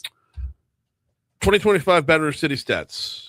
They're on their way. Yeah, exactly. We gave a sneak peek of that back in November. This afternoon at 4:00, we're unveiling that with a special webinar briefing. Folks can go to BRAF.org and sign up. We've got Dr. Christelle Slaughter from the city, representative of the city parish, who's going to be with us talking about sort of the implications of that. But the headlines here are people love this community because of the relationships they make. We, like a lot of the country, are very nervous about just sort of the economic fragility, and that's one of those reasons why it's ever more important to paint a vision, to be all in on investing in this place, because people want to stay here, but we've got to make sure we give them a reason that we are investing and believing in ourselves. And so significant efforts like Plan Baton Rouge 3 really are sort of a response to what we're seeing in publications like City Stats. He is Chris Meyer from the Baton Rouge Area Foundation, visits with us every month. You going to DC next week? I am. All Hopefully. Right. I'm going to see you up there, man. All right. Looking forward to it. Always appreciate the time, sir. Thanks, Brian. Talk about making investments in Baton Rouge, making investments in downtown Baton Rouge. How about Matherns? Took what was an old bank in downtown Baton Rouge, and this was like less than, about 10, 15 years ago. They become a staple in downtown Baton Rouge on 3rd Street. The parking lot's on the 4th Street side, so that interest is on both sides. As carnival season is upon us here, parades are about to start rolling, y'all. Matherns is your spot. If you're hitting up the parades, you realize we ran out of something, forgot to bring something, the kids need some more snacks, whatever the case might be. Downtown Matherns is literally a 1-block walk from the parade route. Oh, by the way, since it is carnival season, Matherns at Kenilworth is your king cake headquarters. You'll find cake cakes at all 3 of them, but if you want the Nona Rendazzos, the Joes, the Eubigs, the Kalutas, the Haydels, they've got them all over at Matherns at Kenilworth. Don't forget they're always on campus as well. Nicholson Gateway Shopping Center. 3 great locations of Matherns. Here's news. Well done, sir. Awesome. That was exactly because you need the. Honestly, I believe the cuts today are going to lead to the investment tomorrow. This is the showing. This is the give before you get. This is the we are responsible. We're finally acting like adults. Yeah, I'm. We're also working on a new police precinct downtown. Bigger than the one on convention? Yeah. Maybe, which would be great. Again, just the presence of safety and other stuff. It's a safe place, but the more you can lean into that, and then we're leading in the thought of the lighting. So all these things are going to start happening pretty close together. So I think we just got to keep pointing back to folks and saying, see, we're following the plan. Love it. Good. All right, I'll see you next week. Yeah, fair. You want to stop in? You can grab a second on the show. All right, I got 4 of them. So that's always better. Later in the day, because people get crazy. That's well. So yeah, your call. That afternoon drive show on Friday stuff to fill because everybody's putting tuxes on. I'm actually flying back Friday. So. Oh, all right. But I'll Friday afternoon. But let's start. See you.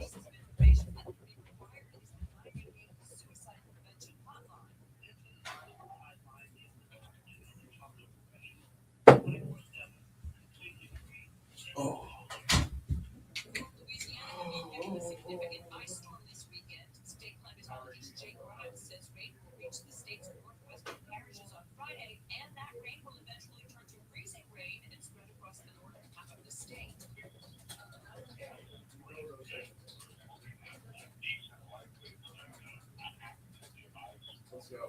He says there's also potential for ice accumulations along parts of the I-10 corridor by Saturday night into Sunday. Although entering the Senate race, the race is on to replace him in the House of Representatives. Good morning. Good morning. How are you?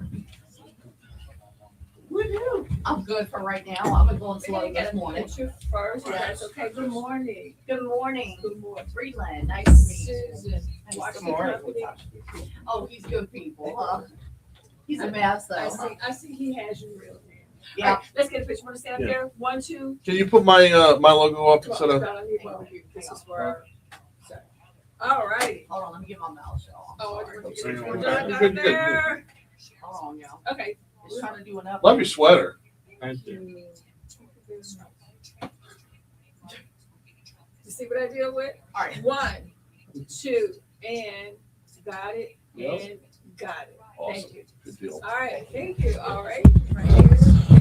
Yes, you moving over, Brian? Yes. No, it's just me and her. Okay. No, we're not gonna hear it. You never did that to me, right? Not trying to pull it out. Can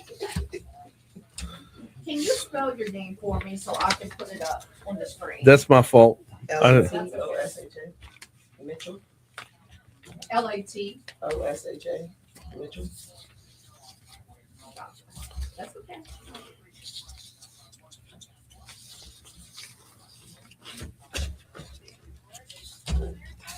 Come on.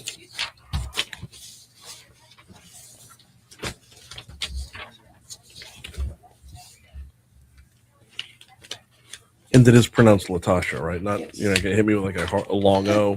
No, All right.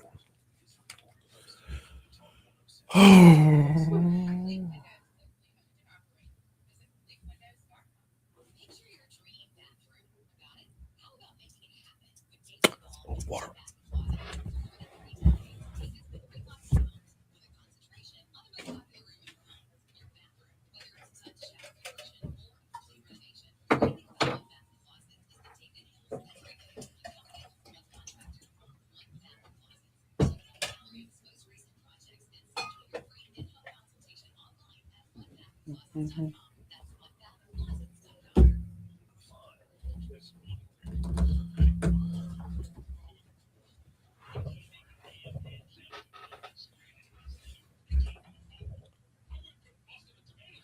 Have you been on before? I don't. I did. I Is was it- talking about eye care athletic leadership. How long ago was that? Yeah, I think it was during the summer. last time. Okay, Like right before I'm school. better with faces than names, and you look familiar, but I couldn't place it. So Me too.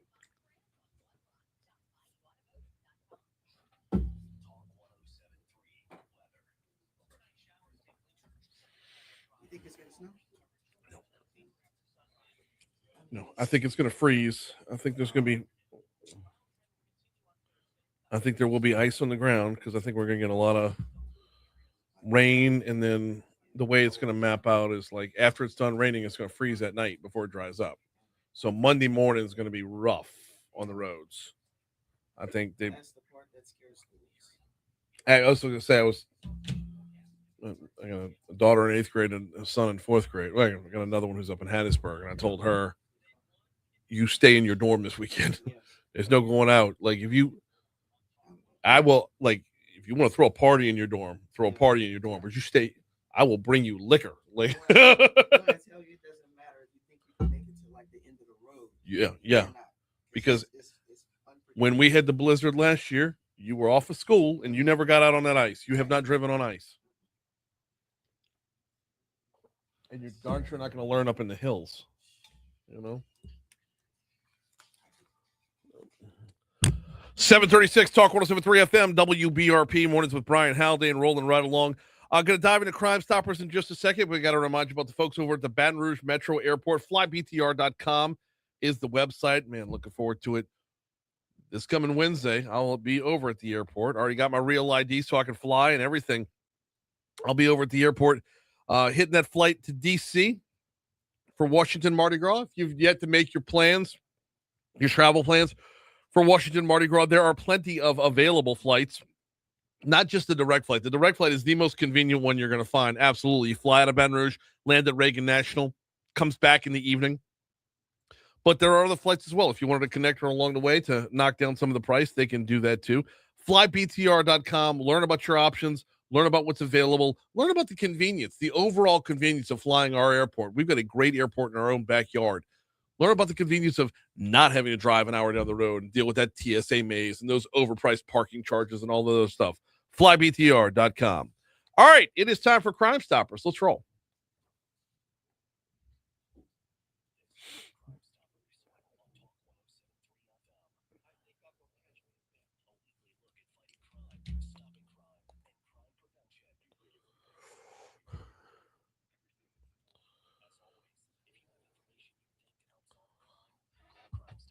Incredible.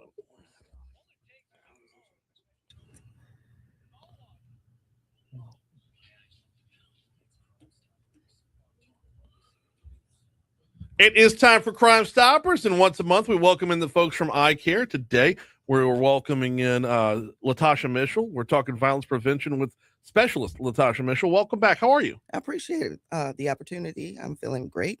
Glad to have you in today. Let's start off a little bit about what we'll walk through some definitions before we get around to eye care's role here. All right. So violence prevention. What does it mean? What does it look like in everyday life? Violence prevention is basically to stop or reduce harm. And when we add on the component of prevention, is basically education. Prevention, education.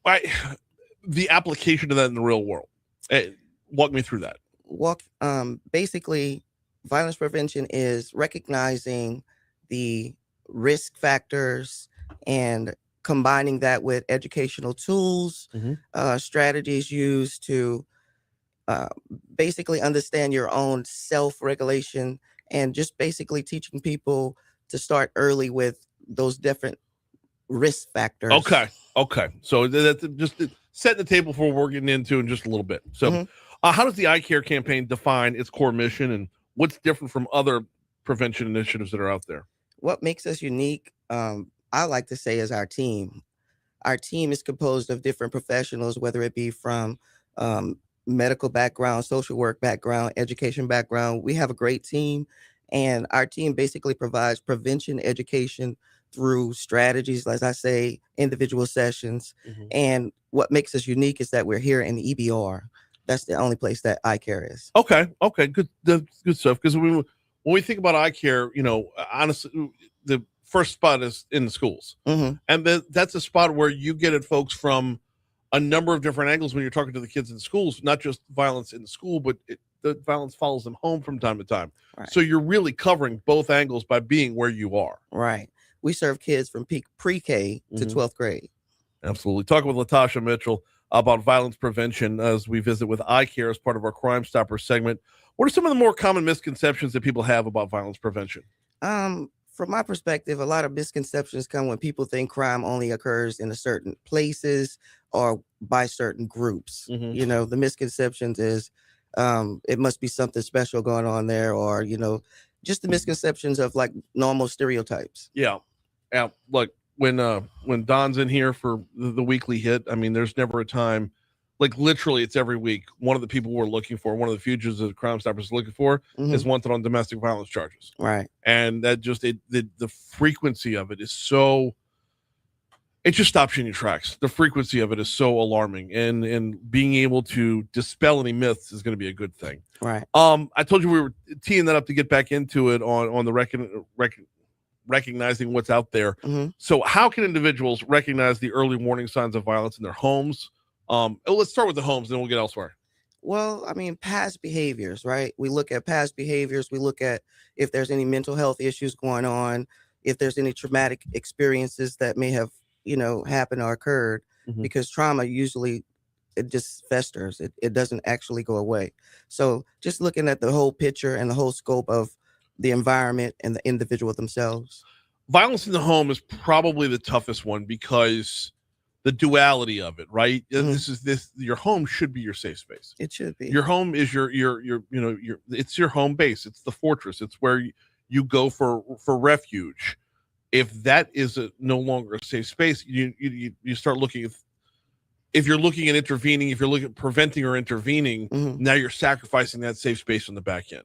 And that's where we fill in the gaps. We are in the schools And not only are we in schools, but we also branch out with community partners and community events that are specifically geared toward violence prevention, or one of our prevention strategies that are campaigns that we focus on. So what is violence prevention or early warning signs? What do early warning signs look like in the school? Early warning signs will be like past behavior patterns. As I said before, mental health issues, whether it's medication issues. Sometimes when students miss medications, it might create different scenarios or different situations. So being able to equip our students with self-regulating skills to be able to manage despite missing the medicine, if we're able to equip them with self-regulation skills and understanding how self-control plays in their emotions, then basically they can be their own police. So that's basically what my goal is as a prevention specialist, is to equip my students, staff, and community with those types of tools. The hard part in school, or the hard part for the kids, well, the hard part is twofold. Number one, standing up. That's hard. But knowing the difference between just rhetoric, knowing the difference between just, a kid blowing off steam versus a kid who's really saying something about violence. How do you walk through that, because if it's your friend, you don't want to violate the trust you have with your friend. Right. But at the same time, though, if it's something they're really worried about, you need to protect your friend by stopping them before they do something bad. And that's why we do individual and small group class lessons. Yeah. We talk to students in a whole class setting to give them opportunities, to ask questions and to give them opportunities to practice these skills in live action. So just equipping them with different scenarios. And as you said before, what these words mean. Right. Learning the meaning of words actually can put context to emotions. Right. We're talking with Latasha Mitchell as part of our I Care segment, talking about violence prevention.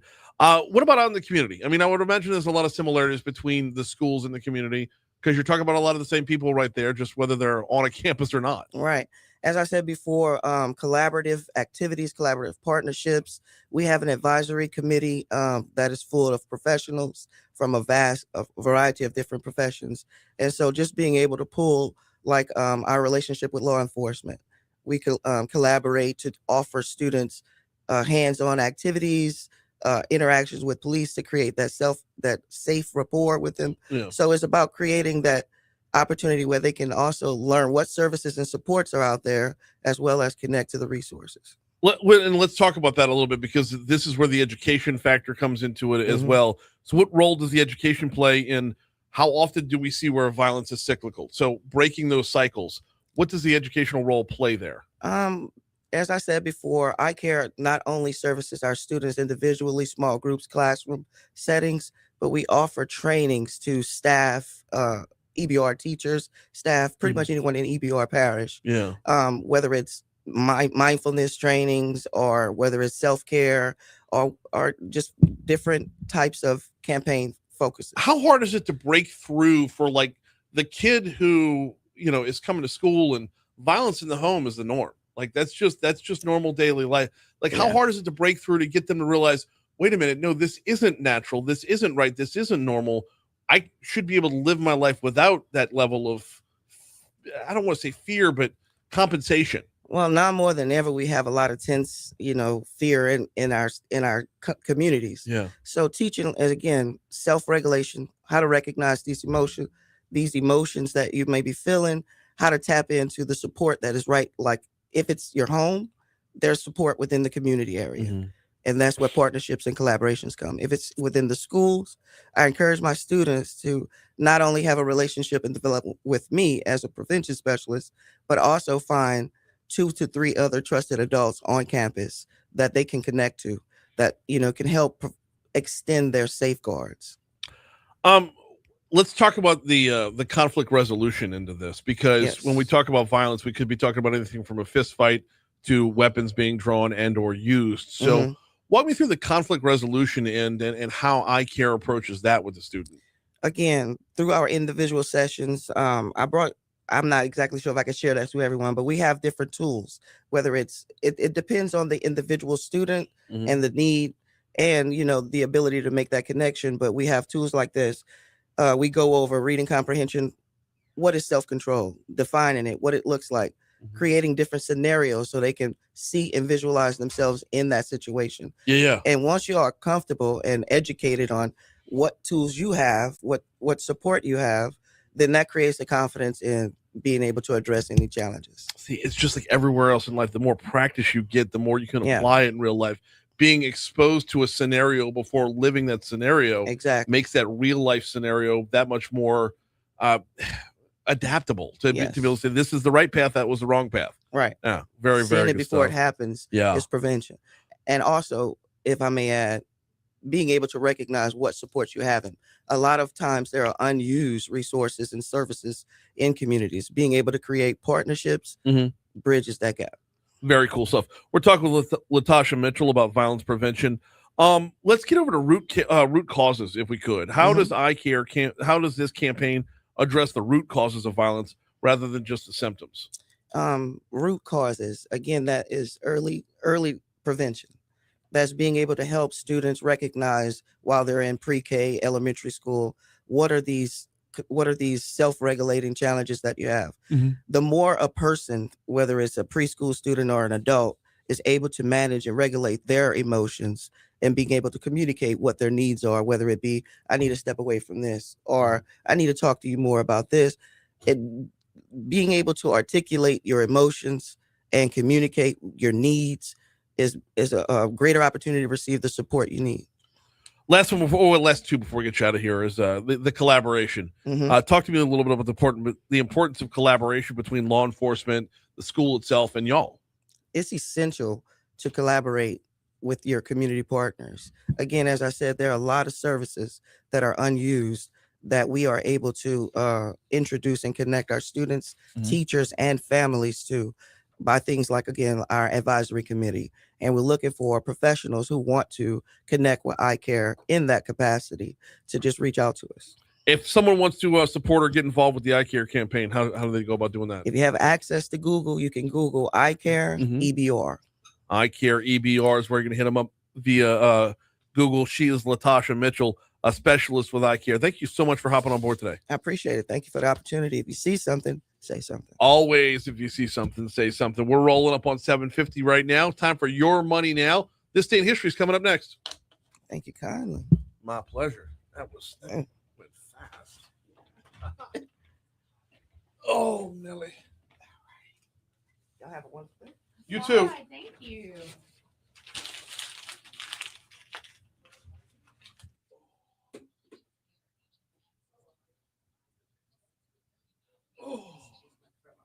Oh, yeah.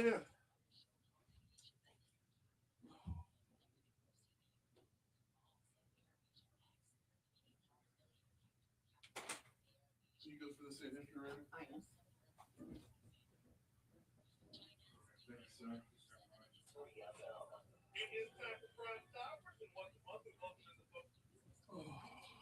Fading, dude. You don't stop. Fading. Had Holy Family last night. For whatever reason, Fourth grade basketball, Holy Family. We lost 2013. We scored 2 points in the first half. So we won the second half. But at What age? fourth grade, my point guard has learned how to dribble through his legs. Good, nice. No, it's the worst fucking thing ever. Because now he's got to do it every time down the court. Oh, Lord. He learned it. Now he has to do it. But he has to stop what he's doing to dribble through his legs and then regroup and then go. I'm like, bro, you're still in the practice phase. You Just go. attack. Let's go. Just go. He learned a new trick, Brian. I know. He just decided to do it. I know. I know. And I got my real player, Lincoln. We've been working in practice on transition game, on fast break and whatnot. And we had a fast break last night. Point guard gets the rebound, passes to Lincoln. Lincoln takes 2 dribbles, picks up the ball, and like baseball pass, but a baseball bounce pass through 3 guys, hits my other guard Deckard on the run. Deckard lays it in from the left side. Those were the only 2 points we scored in the first half, but it was like Sports Center moment. Oh my God. Oh, I actually, like, I'm just standing there on the sideline, and my actual reaction was, oh shit. The guy keeping score was like, I was going to say something, but I had the same thought. So. Check them dates out and let me know what's good for you guys in LA. I will.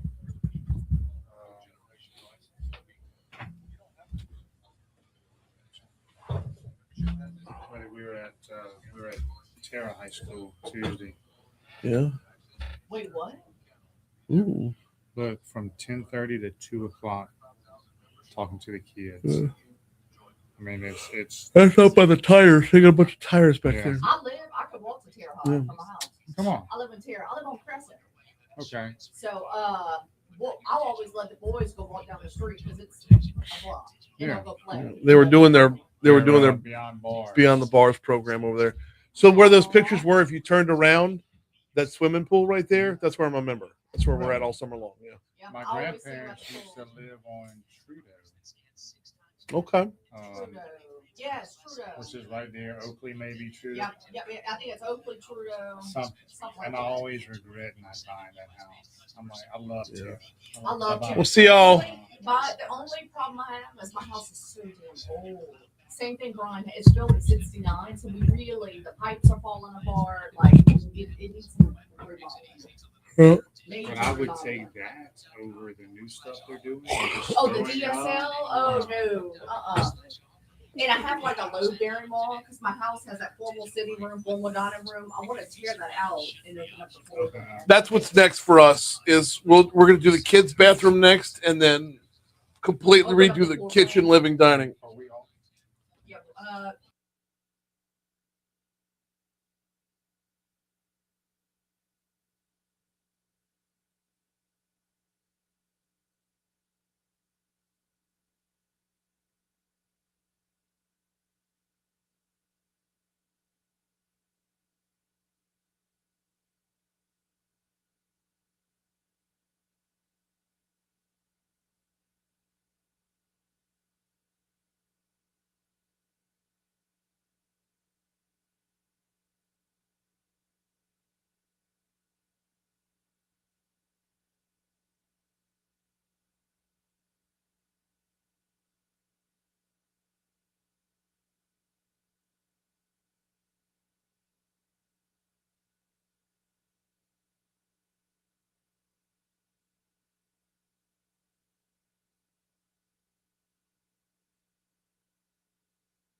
7:55, Talk 107.3 FM, WBRP, Mornings with Brian Haldane, rolling right along. It is time. Well, normally we do this day in history to start off the third hour, but today we've got too many guests in the third hour. So let's go ahead and hit it right now. This day in history.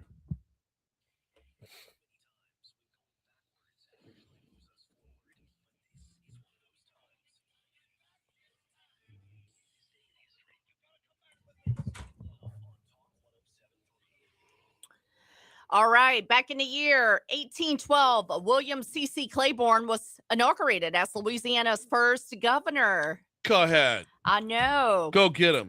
1896, the Plessy versus Ferguson segregation decision. And the reason I bring this up, it had major ties to Louisiana. It was upheld, in quotes, separate but equal and shaped U.S. civil rights laws for decades. Okay.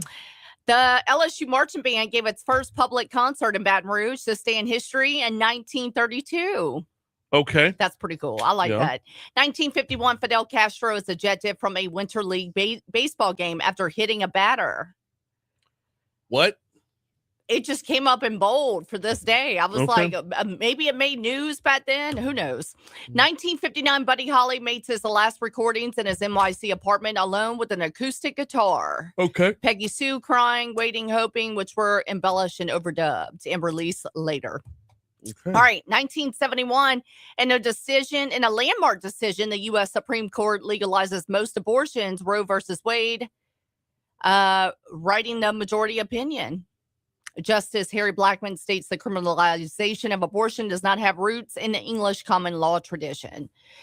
All right, let's see. 1988, defending champion before he was in The Hangover, Mike Tyson beats former title holder Larry Holmes by TKO.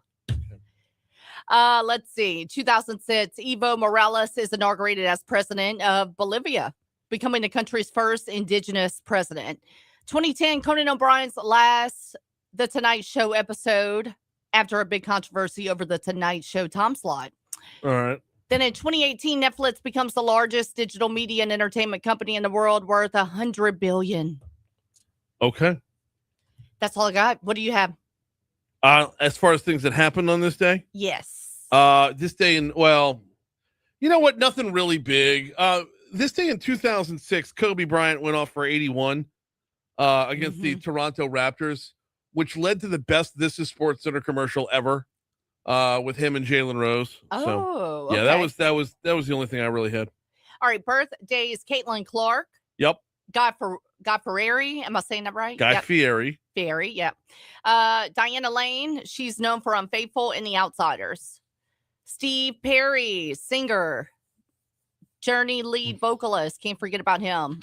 Salento, he's a rapper. He's known for Watch Me and Whip and Nene. Yeah. That you play at he has a birthday today. Yeah. Ricky Garcia. Let's see. That's really all I have. What about you? I got a few more. George Seifert, 49ers head coach George Seifert, born on this day in 1940. Ray Rice, born on this day in 1987. Not that he's worth talking about anymore. And Sam Cooke and Lord Byron. Oh. Yep. Unfortunate deaths on this day. Queen Victoria, Lyndon B. Johnson, the 36th president of the United States, passed away on this day. Hank Aaron, baseball legend, Hall of Famer, he passed away on this day. Heath Ledger, obviously known for his role in Brokeback Mountain, and The Dark Knight. That's what I had as well, was Hank Aaron. All right, let's see. The national day today, the Celebration of Life Day. We can roll with that. That'll work. That is This Day in History, which is, of course, brought to you by the folks over at 5 Star Printing and Science. Printshop5.com is the website. 271-4096 is the phone number. Give my guy Danny a call, as it is at 2026. We're going to be stacked up with elections. So if you're running for anything out there, anything at all, from like Paul Sawyer's running for District 69 in the state legislature, to Rick Edmonds running for the 5th Congressional District, to Julia Letlow running for Senate, up and down the ballot, Danny's got you covered. 271-4096.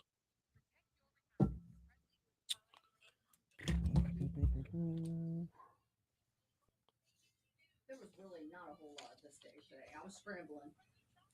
Yeah, you can leave some things out. I don't.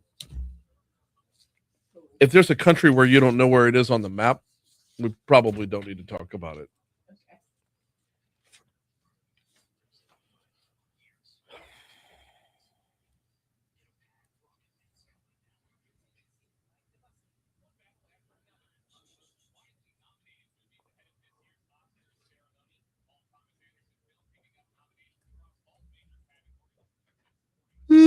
Snap.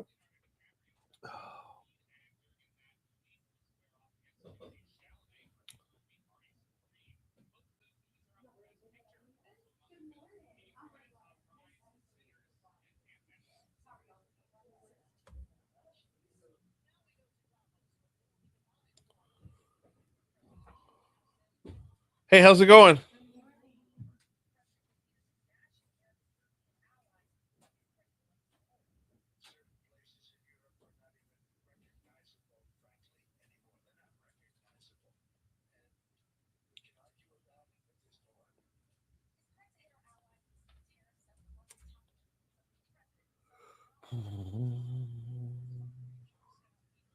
Give me one quick second. I'm need to go pull something off the printer. That will be good to go.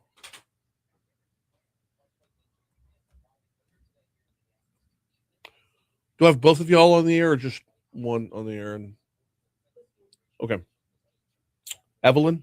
Yeah.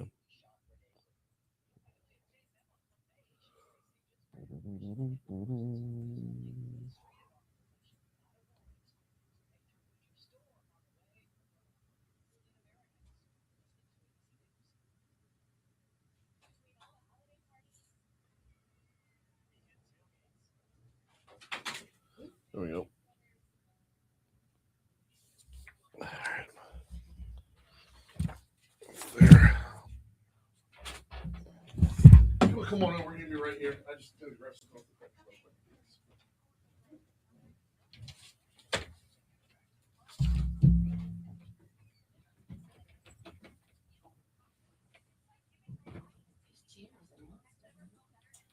And then this one, for whatever reason, I had this little thing where I put my feet and nobody screwed it in.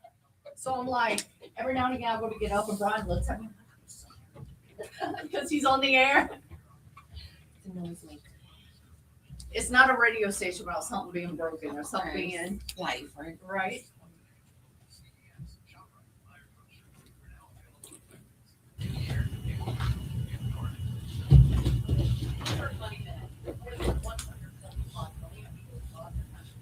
Is that a Brana? My mom is obsessed because she, growing up as a little girl, she always had alligator skin or like clothes or like belts. I know, or like mink fur, whatever. And so she loves not the mink fur in Louisiana. Yeah, I know.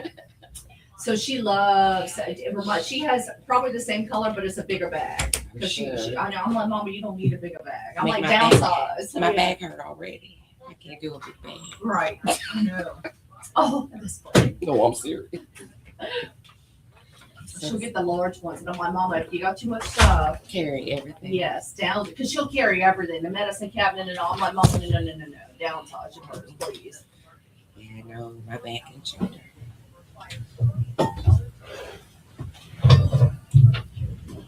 Oh, how are you? Fumes. That's how I'm doing. Fumes. So. Take care of you, though. Get you some rest. Yeah, I don't know about that. That's Brian don't rest. Yeah, I understand. That's kind of the problem. I need to mutate now. Do what? I need to mutate. Get you another one. Yes, I know. Until we can do that, no, it's basketball season right now. So Coach will not see. So yeah. My son played baseball, so I understand. I never stopped. Yeah.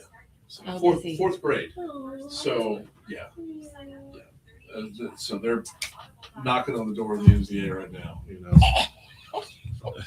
No.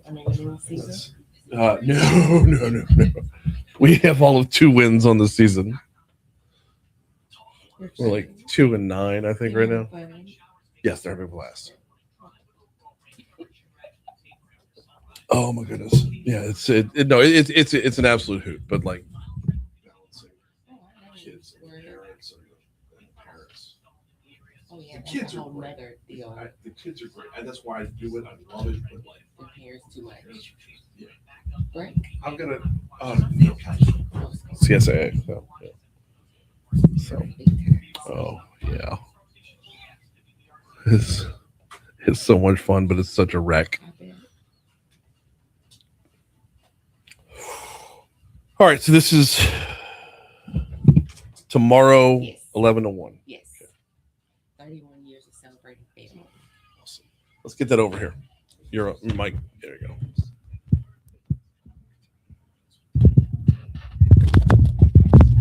Thank you. Oh my God. What? This is every day, though. I keep asking about it. Nobody.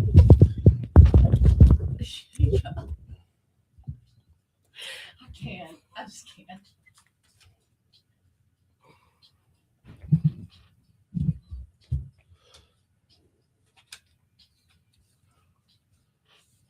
.806 Talk 107.3 FM WBRP Mornings with Brian Haldane, rolling right along. Hour 3 coming your way right now. Brian here with you. Bree Lynn producing. We are at 60 degrees to start off your 8 o'clock hour in downtown Baton Rouge, and it's like there's just this.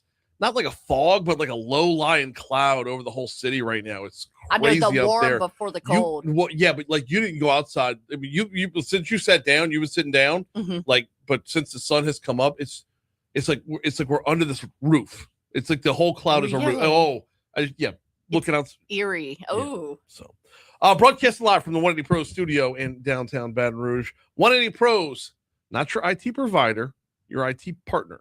More on them in just a little bit. Right now, though, every so often we move this day in history up by a segment when we have way too much content for you. And that's exactly what we've got going on right now. Family Service of Greater Baton Rouge. Got an anniversary coming up, and Evelyn Gobson's with us to talk about it. How are you? I'm well. How are you? You doing good? Yes. Awesome. Tell me a little bit about 31 years of celebrating families. Well, Celebrate the Family. We've been celebrating for 31 years. Family Service of Greater Baton Rouge is a counseling agency. We do individual counseling, group counseling, supervised visitation, domestic abuse intervention, parenting classes, free HIV, syphilis, and hepatitis C testing. And now we have an in-house clinic. So we honor somebody every year that does community volunteerism or does great work in the community.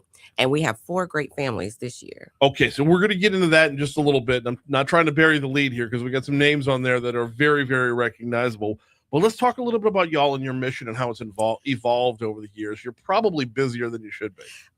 It's a little busy. People need a lot of help, and that's what we're there for support. Our counseling department stays open till 8 o'clock. You can do in person or Zoom. We take Medicaid, Medicare, other forms of insurance, or no insurance at all. Okay, so I was about to ask you on the funding front, where does that come from? So y'all are... We write grants. Yeah. We take great donations. We have great sponsors. Like for this event, we have Open Health Medical and Care South Medical and Dental and Open Health Caring Clinic. We do need the support of the community and donations from individuals in the community as well. On the funding end, that's one thing, but on the service end, how do folks know about you to know to reach out? You can go to our website, fsgbr.org, or you could call us at 225-927-9810. Very good stuff. We're talking with Evelyn Gobson from Family Service of Greater Baton Rouge. All right, let's talk a little bit about the event. We'll get the details of the where and the time in just a little bit. Okay. But let's talk about who's being honored here. Who's being celebrated? Oh, we have Judge Don Johnson. We have William Campbell, Tim Young, and we also have Miss Rose Hudson being honored. Love Miss Rose. Very kind. My wife used to work for her way back in the day. What brings them about to be honorees? What does it take to become, that person in the limelight? Which is very interesting. Anybody can nominate anybody, and these 4 were chosen. So they must be doing some outstanding work in the community. What does the honoree? What does it look like? What do they get here? What are they're being honored at the ceremony itself? But I mean, is it like y'all have a Hall of Fame, or what are we doing here? Well, like I said, we've been doing this for 31 years. This year is going to be a brunch, actually. So everybody loves a good brunch. But yes, we recognize them and all the service acts they've done in the community. So it's going to be a good time for all. Very cool stuff. Well, let's talk about, how much you know individually, like Will Campbell. What for Baton Rouge that doesn't know who Will Campbell is, tell us a little bit about him. I hear he's a great man. He works at a bank. He's as a banker. So I don't know him personally. Okay. Yeah, but I heard a lot of great things about him. Just kind-hearted, a very nice man. And as far as Tim Young is concerned, because I think most of us know who Rose Hudson are.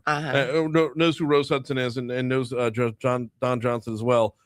So to bring these other 2 into the fold here, that's pretty high company. It is.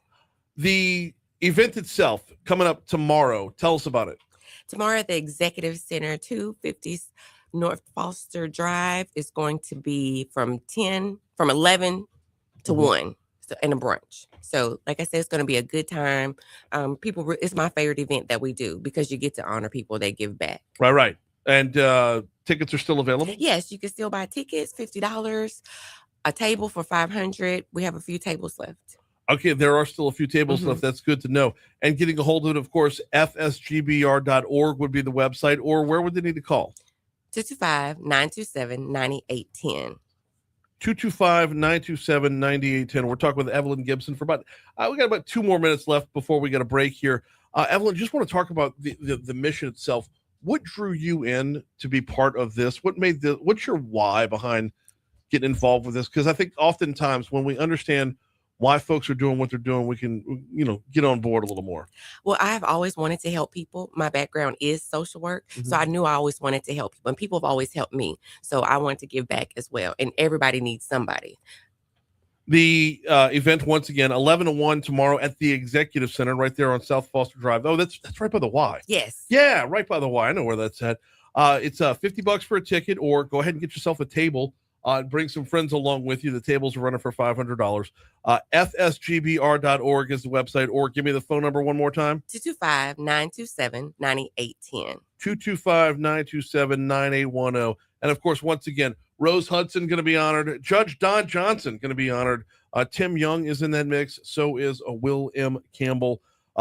Evelyn, thank you so much. Thank you. Appreciate you hopping on board. We're at 812 at Talk 107.3 FM. WBRP. We are due up for a quick break when we come back. All right, y'all. Everybody's eyes are on the weekend. Everybody's eyes are on the storm that's rolling through. What's the winter storm going to look like? WBRZ's chief meteorologist, Dr. Josh Eachus, joins us next. I hope that covered it. Okay. Did everything. All right. I appreciate you. No, my pleasure. You don't have a basketball game come out.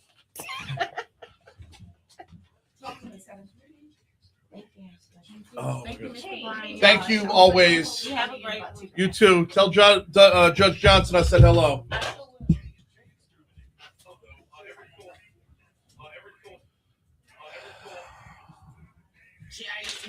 Exterminating. Reminds me of the commercial. You grew up in New Orleans, right? Yeah. Ramsey's. Ramsey's Jewelers? Yeah. The man, On Ramsey's. He's been the voice of that. For Yep. In Metairie. decades, yeah.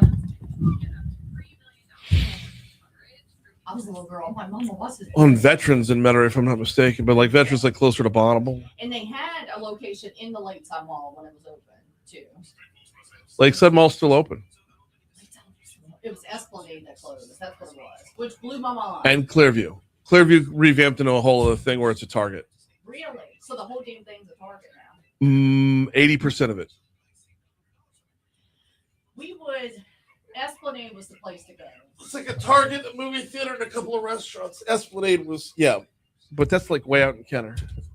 That when that went downhill, I'm like, No. I would figure Lakeside would have went downhill first. Oh, God, no. The money. Oh, yeah. They have like designer stores and all that. They have Yeah. the better stores. Well, you got more money in Metairie than you do in Kenner. That's true. That's true. Not to mention, if you're coming from across the lake, like if you're in Mandeville, Lakeside and North Shore Mall were roughly, the same distance. Okay. And Lakeside had a lot more stores than North Shore. So you're going to go to Metairie rather than Slidell. That makes sense. Yeah, that makes sense. And North Shore's going now as well, if I'm not mistaken.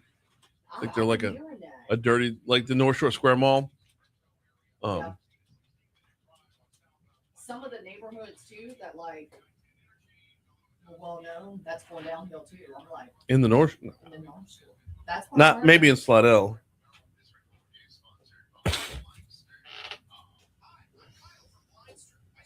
He's tall.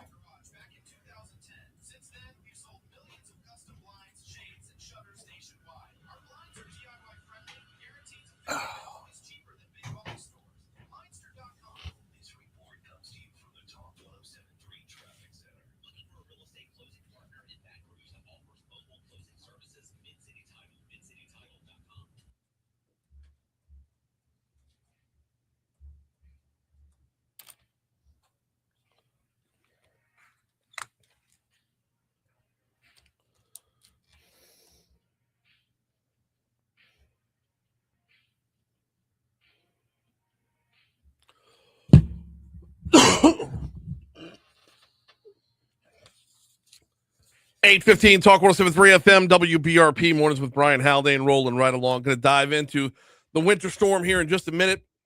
Do need to remind you about the folks over at 180 Pros. As you're mapping out this 2026 and beyond, think about your IT for just a second. Think about your network that keeps your business up and running. Think about your cybersecurity that protects the network that keeps your business up and running. If something's going wrong with that, who are you calling? You calling some 800 number to get somebody halfway around the world, or you calling somebody locally? Tell you what, go grab your latest invoice. How thick is it? How big is it? How many line items are within it? 180 Pros, 180pros.com. They don't aim to be your IT provider. They aim to be your IT partner. They base their success off of your success.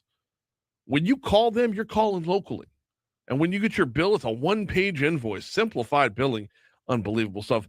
Of course, they keep your network up and running. They can build it out and manage it the whole way through. They have the latest on the cybersecurity, but it's that relationship part, that when you call them, you get them. Learn more at 180pros.com, or like I said, give them a call here locally, 225-330-2200 for 180 Pros. All right. What's this weekend got in store for us? We've got WBRZ Chief Meteorologist Dr. Josh Eachus on with us.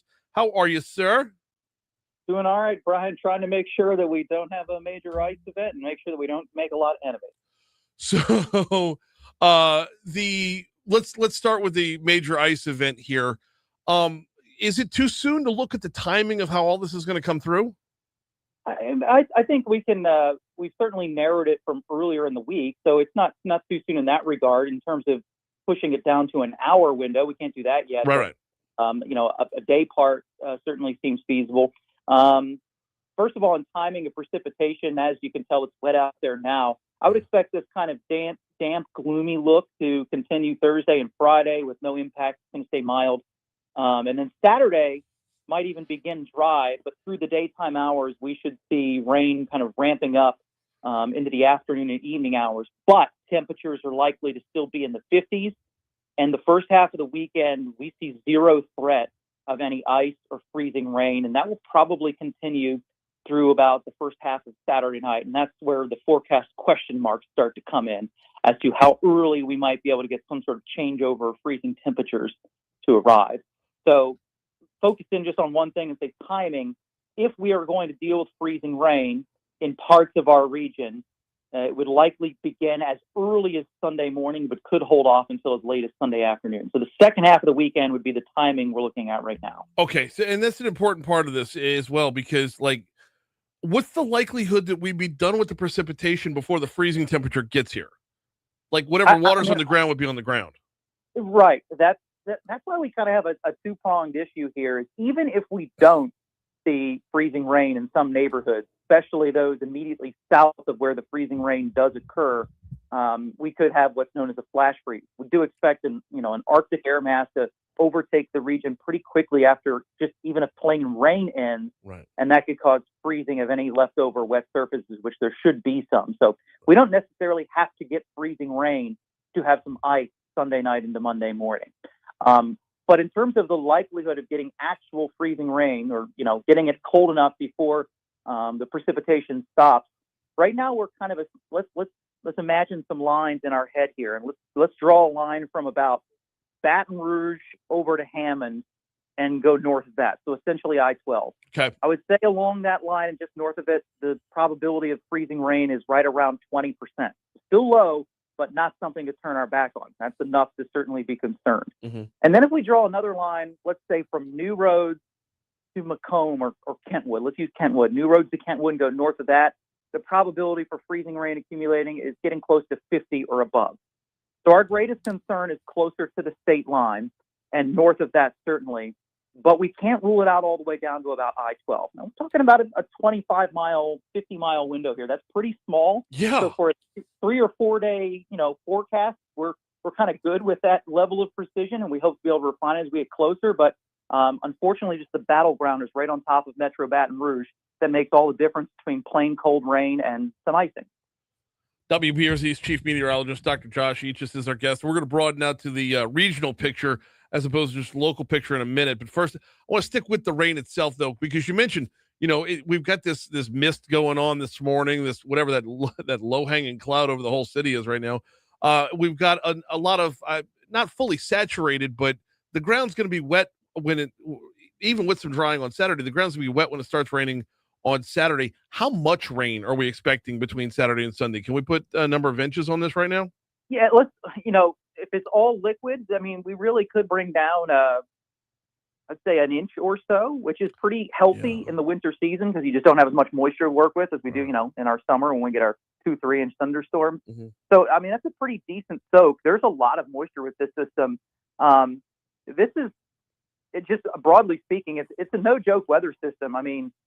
25% of the country, the entire United States, has some sort of winter alert just because of this system. It's expansive. Anything from snow on the northern end to ice in the middle to heavy rain.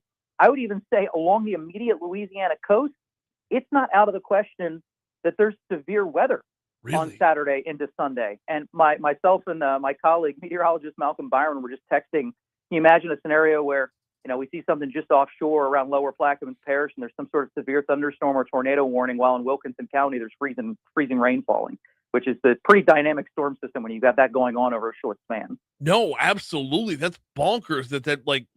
And when you talk about the size of it, I was told Texas all the way up through, beyond the Carolinas as it makes its way across. In the middle of that, by the way, WBRC's chief meteorologist, Dr. Josh Eachus, is our guest. Right in the middle of that, LSU's going to try to play basketball in Fayetteville on Saturday night. Yeah, that's interesting. I wasn't paying attention to the sports schedule. That's going to be really challenging. I actually sent out an internal memo to our staff today that while we're not, overly concerned about, some sort of 2021, everybody remembers that when we think about ice. We're not really concerned about a repeat of that necessarily in Baton Rouge, southeastern New Orleans, which is where a lot of the population in this state is in that corridor. I would forget about trying to travel anywhere north or west of Baton Rouge in Louisiana Sunday or Monday. I think it's going to be a crippling ice event for those locations. So even if we're not directly dealing with it over our heads here in the capital city where a lot of your listenership and our viewership is, you do not have to go about a few miles north and west of Baton Rouge where there are going to be major, major problems thanks to this storm. Josh, I want to ask you a little bit about, let's talk a little bit about tracking a storm like this, because, we're pretty well versed on how to track hurricanes over the summertime, right? We during hurricane season, we know how to follow those. How much more difficult is it to follow a winter storm as it's making its way? Like it's going to bubble up in a couple of days and really do its damage and then get out. What's y'all's process on that end? Well, I think the difficulty is added by, and it's funny you bring up that analogy because in that internal memo I sent, I said virtually the same thing, that in many ways, tracking a hurricane is a little bit easier because we're only dealing with kind of one variable. It's the storm, and we know it's going to bring rain and wind, right? We know that. We know that the track may wiggle a few miles here or there, which can dramatically kind of change the wind and rain impacts. But here we're tracking two things. We're tracking the swath of precipitation and, importantly, a temperature line. So we have basically twice the workload to figure out, if we're going to deal with just a manageable plain rain or freezing rain. Mm-hmm. And now we're talking about weather forecasting, which we know is inherently challenging the further out we go in time. Right. And even tomorrow, let's say we're forecasting a high temperature of 68 degrees or 67 degrees, and we can't settle on one or the other. You and nobody else in the capital city, or us for that matter, cares about that 1 degree difference. I don't think we're going to be, faulted for being off by 1 degree between 67 and 68. 1 degree between 32 and 33 makes a gigantic difference. And trying to nail that down 3 or 4 days in advance is scientifically impossible. It's not doable. Right. So what we do right now is, I've been using a graphic that I call the rain ice battleground, and I've assigned I've shaded in some parishes and counties on a map that basically are where we believe that 32 degree line is going to settle. Somewhere within that. Could be as far as our southern extent or as far as our northern extent. And I highlight that to show people, if you're in this yellow area that I've used on a map, which stretches, north to south about a 5 or 6 parish or county line, you have to be prepared for the possibility of ice. But some in this area will probably not get it and some will. And, we're very confident north of that area is all ice and south of that area is all rain. So it's extremely difficult. These winter storms themselves, just from a movement perspective, aren't that difficult to track. It's the number of variables that come together to make a winter event that make it more difficult. If this were just a plain rainstorm, this is an easy forecast. Okay, so I want to follow up on that. And you say the movement is not that difficult to track. Do we see movement from storms like this? Like what's being projected right now, those lines that you laid out before, the little line by I-12, the line up by Macomb. What's the likelihood that these stay on that track versus maybe move a little further northward or a little further southward? Probably not good. Because that's not the movement of the storm. That's the movement of the freezing line. Mm-hmm. So we have two things happening. We have the storm itself, giant area of low pressure, shield of precipitation, moving generally west to east across the country. And then secondarily, we have this cold air funneling south all the way from Canada. And we're trying to time out when that surface cold air will arrive precisely down to, say, a couple of hours and how far south it's going to make it. And that's an entirely different movement, and that's harder to track because the temperature forecast in some ways is directly affected by the intensity of the rain and where exactly the center of the low pressure system sets up. If the center of the low pressure system or the storm system is a little bit farther south and offshore, that's going to invite the cold air in farther south and quicker. If it's closer to the coast, it's going to be a little bit warmer, and warmer to the point where there's probably still a a 15-degree range of temperature possibilities just for the city of Baton Rouge on Sunday. I've seen some guidance come in this morning on our computer models that still show us in the 50s on Sunday morning, whereas there's some other guidance that already has us close to freezing. And that's a huge difference. Yeah. And that's the challenge we're dealing with. I think we're going to see an increase in confidence probably tomorrow, because then the upper level energy in the atmosphere associated with this system will be over the western United States and therefore being picked up by the daily weather balloon launches at National Weather Service offices. Okay, last one before we get you out of here, and thank you so much for carving out so much time this morning. Last one before we get you out of here, and that is longevity. Once we're done on Monday, like once the rain's done, it's going to freeze Sunday night into Monday. What's next week stacking up? Like how quickly before we thaw? It's at least, well, I mean, we're going to come above freeze. This is, again, not like 2021 where we had 60, 72 hours that never went above freezing. We'll be right back above freezing on Monday. It's still a really cold day by our standards. The highs likely stay in the 40s, but we come above freezing and might even see some sun coming out. I'm very confident we will see some sun on Tuesday and even get close to 50 degrees. But we do have 2 mornings that are our coldest of the year so far, on Monday and Tuesday, with hard freezes, with temperatures going into the lower 20s.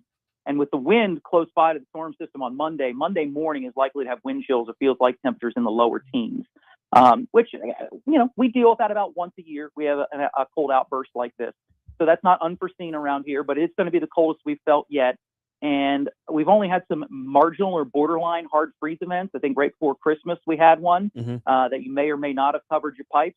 You're going to want to do that in this event because 22 is definitely cold enough to cause some problems. And that's what we're expecting around Baton Rouge Monday and Tuesday morning. Well, I said that was the last one. I got one more for you. We'll squeeze this one in real quick. A lot of folks are heading to Washington, D.C. next week for Washington Mardi Gras.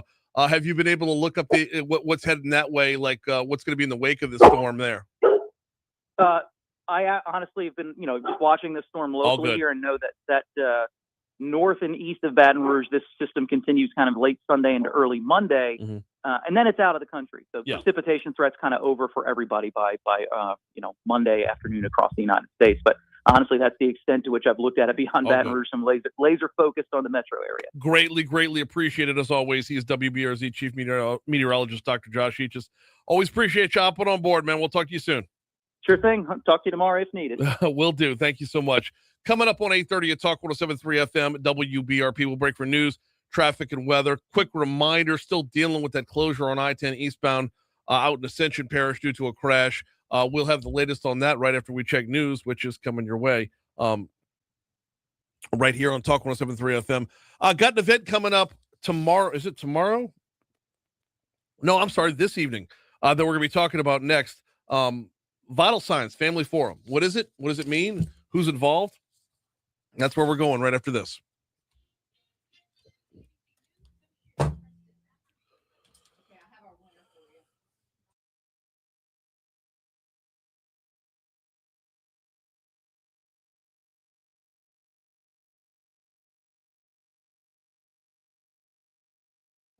Okay.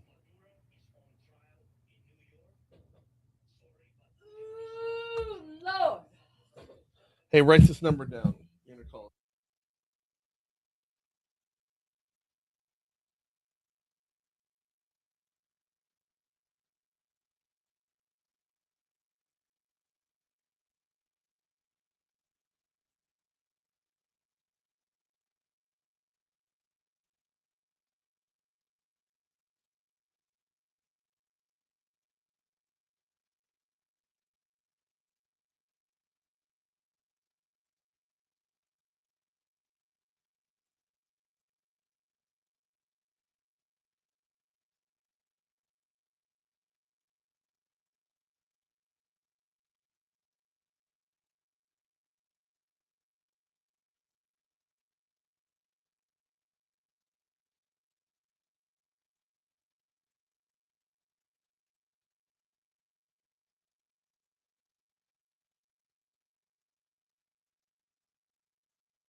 USA Today Network says with qualifying less than 3 weeks away, candidates will have to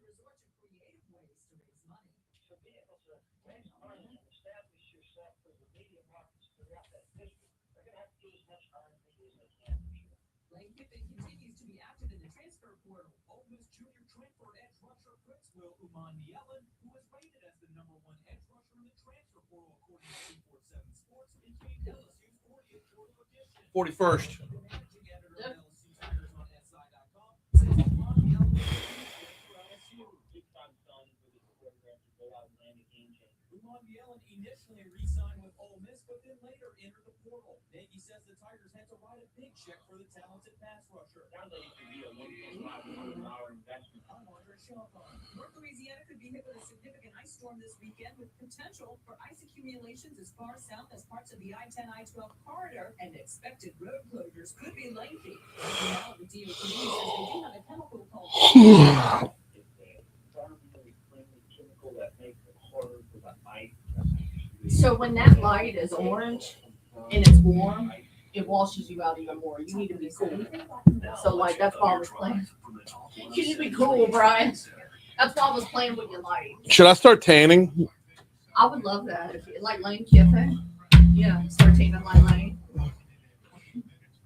Look, I will go orange like a basketball. Whatever makes me show up better. And I know we just got that brand new TV. That level of white behind me, that backlighting. I know. Just another reason why. If you go to Hot 107.9 in Lafayette, which I know you don't. I don't. Anyways, they do their studio setup with their cameras, and it's kind of lower. Like the camera will be kind of right there. And in the back, they have like a bookshelf. It looks like you're sitting in somebody's living room, and it's well done. I wish we could give you one like that. He's Donald Trump's #1 candidate in Congress, Chicago politician Dick Durbin. Now, Durbin has a new scheme. He's doing the dirty work to benefit corporate mega stores. Durbin's bill could cut corners on your credit card security, putting your personal data at risk. Big chain retailers and warehouse stores want to inflate their profits, and liberal Dick Durbin would help them do it. Tell senators, say no to the mega stores and Dick Durbin, paid for by the Electronic Payments Coalition. In today's fast-changing world, one thing is certain. The only guarantee of a better tomorrow is that you grow. That's why Business Report invites you to elevate your leadership and your team, featuring 2 world-class speakers sharing powerful insights on resilience, innovation, and ideation to help you lead at a higher level. Wednesday, February 11th, starting at 8 a.m. If you're ready to elevate your leadership and inspire your team, get your tickets today at businessreport.com/events. Okay. Hey, Leah. Hey, good morning. This is Talk 107.3. We're going to come to you in less than 30 seconds, okay?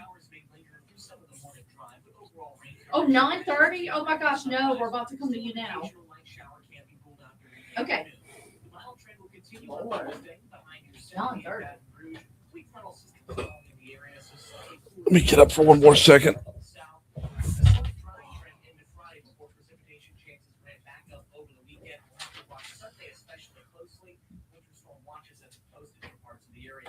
Meteorologist Malcolm Meyer with the Storm Station forecast, WBRZ Channel 2. Sharper sound, smarter talk. Talk 107.3 in HD on 100.7 HD2.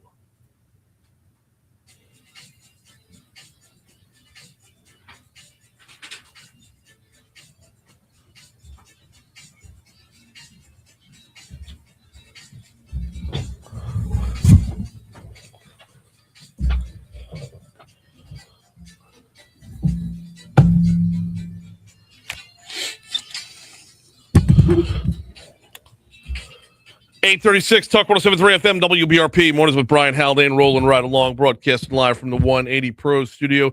Got one more traffic addendum, and this was sent to me a little over an hour ago. I apologize. It was so many different messaging outlets, but this was sent to me via Facebook Messenger. Apparently, the traffic lights out Highland at. Okay, hang on. Let me break this down because it says Highland at Jefferson in front of the Home Depot. Those two places they're close, but they're not the same. Highland at Jefferson, Highland at Old Jefferson is the end of Highland Road, basically. Highland at Home Depot is by I-10 by Blue Bayou. So, you know what? Let's get a little bit of further clarification before we run with that. That's but here's the thing though. If you're on Highland Road, you're stuck right now because I'm looking at the traffic. It's pretty backed up. There is going to be an event tonight. It's a special Vital Signs Family Forum for local parents being held this evening. It's presented by Victoria's Voice Foundation, a national nonprofit dedicated to providing drug education and prevention support for families in partnership with EBR Parish and the Mayor President's Office. Joining us now to talk about said event is Leah Shepard with Victoria's Voice. Leah, good morning. Welcome to Talk 173. How are you? Good morning. I'm great, and thanks so much for having us. No, of course. Glad to have you on here. Glad to be talking about this.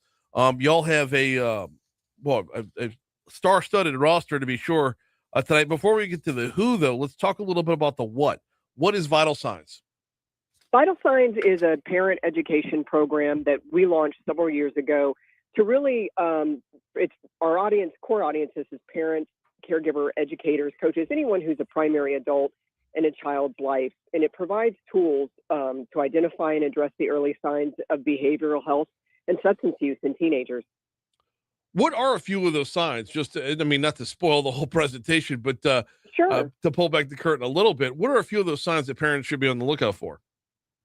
It really is a overall change in your child's behavior. Are they hanging out with a different friend group? Have they withdrawn from their current friend group? Have they gained weight? Have they lost weight?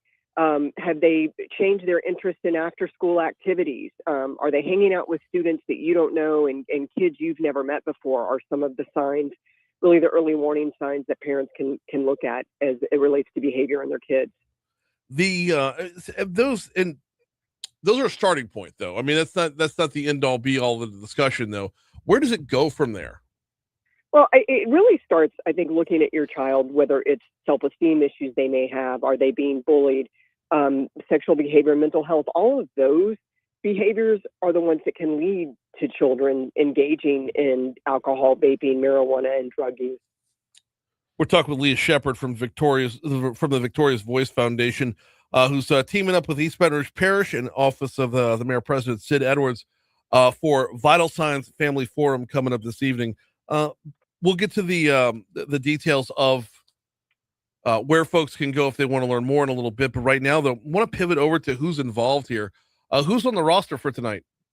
We have a great roster. We have Kelly LaDuff, who handles a lot of the community outreach for the mayor's office. We have the medical examiner. We have the chief of police.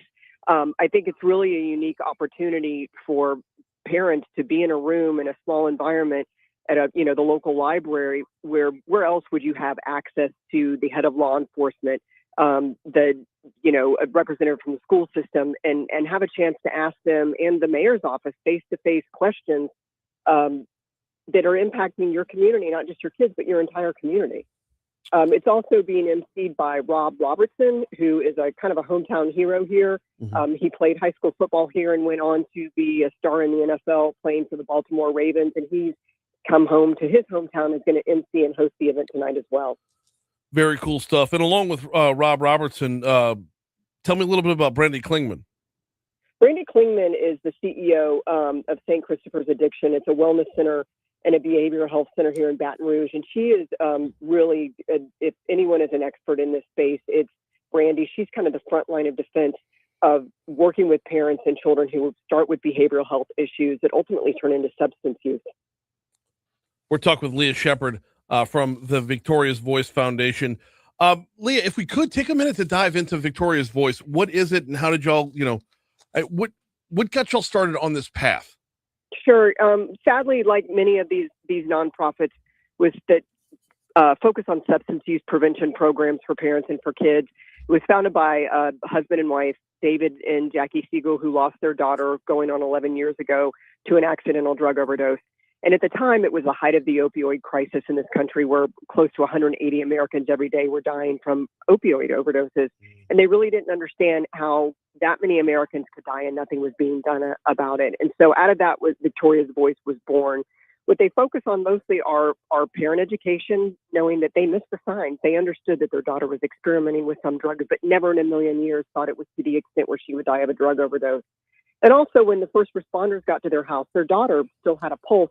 And at the time, believe it or not, 11 years ago, first responders didn't carry Narcan.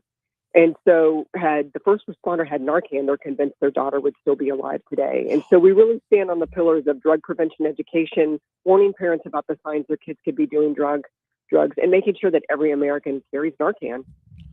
I mean, you think about the evolution of that over the last 11 years, though, Leah, and like, number one, the opioid crisis has gotten, well, we're starting to see fewer deaths in Louisiana over the last 2 years. That's true.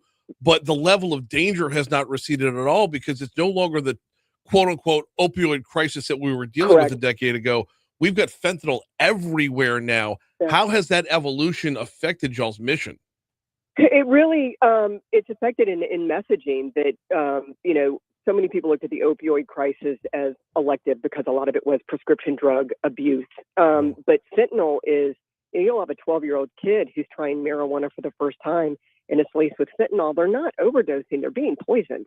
They're being murdered. They're not a systemic drug user. And so it's really, you don't want to send up huge alarm bells, but parents need to have these conversations with their kids around the dinner table as early as possible to let them know there's no safe drugs. There's no recreational drugs that you can use where you're not in danger. What is a dinner table? I mean, as a father of three, I can tell you we're always on the go. That little piece, that little component right there is actually very, very huge. Walk me through a little bit about as a dad, finding the moments. There's so many competing priorities, and parents are not to blame. That you've got both parents are working, kids are in sports, after school activities, and truthfully, when they get to a certain age, they don't want to be around mom and dad anymore. But part of our Vital Signs program is we really encourage parents, even if it's one night a week, you find that night to sit around the dinner table, and everyone puts their phones in a basket, and you just talk, whether it's about the day, whether it's about what you see on TV, whether it's about something on social media, but you've got to make an effort as parents to have those conversations with your kids, even if it is just a moment, even if it is when they're in the backseat of the car and you're driving them home from school. Find that time to engage with your kids. And, parents, we're as guilty as the kids are about being on our phone all the time. Put down the phone and just talk to your child. Oh, no, 1,000%. Total guilt on this end for sure. And the flip side of that, though, is even when we put down the phones, Leah, how do we know that because we're talking doesn't mean they're hearing us? I go back to my childhood and rolling my eyes when my parents would give me advice on things, whether it was school or my personal life. But 40 years later, I still lean on that advice. Your kids are listening. They are. I would give them a little more credit, but you got to speak to them for them to hear what you have to say. No, 100%. Absolutely. So a huge Q&A session to go along with, and we got Kelly LaDuff on this, TJ Morris, our police chief, Dr. Bo Clark, our coroner. You got Tanja Miles on Tanya Doucette. Give me some examples of, this isn't your first rodeo, obviously. What are some of the questions that kind of catch you by surprise normally? Well, I think it's not so much questions, it's hearing parents realize they're not alone. It is the aha moment of a parent sometimes are hesitant to raise or ask a question, and then 10 other parents in the room go, yeah, what do we do in that situation? And so I think parents need to not be embarrassed to ask questions. You can't be an expert at everything. We're all figuring this out as we go along when it comes to raising our children. And so it's not the surprise questions, it's the surprise of other parents realizing I'm not alone in this. The other part of this is the age appropriateness, Leah. Sure. And then so you're talking to a guy right now who has a daughter who's a freshman in college, a daughter who's an 8th grader, and a son who's a 4th grader. So those are different messages for all three different kids. How do we walk through those barriers? Sure. I think it's, the message is the same, that no drug is safe, regardless of the age of the child, whether as young as 8th grade or even a freshman in college. It's who they're exposed to and who they're around, but the message is the same. I think that maybe you go less into some of the graphic details of the deaths and the after effects of some of the poisoning and the fentanyl, but the message is the same. There is no safe drug. There's experimenting one time can kill you. Yes. And hammering that home without sounding, hyperbolic about it. That's the hard part. Right. It is not the marijuana that is out on the streets today is not what was available in the generation of my generation growing up in the 80s and even our parents. There is no safe. It's become so mainstream with medical marijuana being legalized in most states that people think it's safe, and it isn't. And your child's brain is still developing, and it's the worst possible time for them to be experimenting with anything, especially marijuana. Yeah, we enacted a few new laws here in Louisiana recently that would tackle the folks that are lacing marijuana or lacing everything out there with the fentanyl, because like you said, that is just straight up murder. Only problem is by the time you get there, it's already too late for your child. Yeah. This evening, 6 p.m. Oh, go ahead. No, I was saying that's why carrying Narcan is so important for parents who think it's not going to be my kid. It could be your kid. It could be the kid in the backseat of your car you're taking home from soccer practice. We can't encourage every parent enough. Doors open at 6 p.m. The program begins at 6:30. This is going to be at the Greenwell Springs Road, a regional branch library, 11300 Greenwell Springs Road. She is Leah Shepard with Victoria's Voice. Do folks just show up, or do they need to pick up tickets beforehand? We prefer it's free. It's free and open to the public. We prefer that they register just so we have an idea of head count. We are providing a light dinner and some drinks for folks. So if you can register online at victoriasvoice.org, please do. But we won't turn anyone away. We don't want anyone's child to perish from drug overdose. So everyone is welcome. Fantastic panel set up. Former NFL football player, Baton Rouge native Robert Robertson, going to be the host and MC. She is Leah Shepard. Thank you so much for a couple minutes this morning. Thank you for having us. We appreciate it. Have a great day. You do the same. We're at 848 at Talk 107.3 FM, WBRP, about to roll over to 849. Got to remind you about One Bath and Closets. David Duvall and his team over at One Bath and Closets. If you are, Bree Lynn and I were talking during the break earlier about just having an old house. If you've got an old house, it's time to give things a look. Your pipes are old. Your fixtures are old. The lighting is old. Nothing is what it should be in 2026. If your house was built in the 60s or the 70s, you need to be giving David Duvall a call. You need to be hitting up One Bath and Closets. It's time. Christy and I did it and have not looked back since. Christy and I, we got a new master bathroom and could not be more pleased with the results. We called David. We got One Bath and Closets out to the house, and they got in there. Attention to detail is beyond compare. The finished product is beyond compare. All we had to do was call 400-8005. Of course, it's 225-400-8005. Get David out to your house from One Bath and Closets. Hi, sir. What? Oh, shit, that's still in my truck. I apologize. Wednesdays are I go to Rotary Club. I have to do the news at the Rotary Club every week. So I was in a hustle to get out of here. Right after the show, I'll take care of it. Thank you. Who?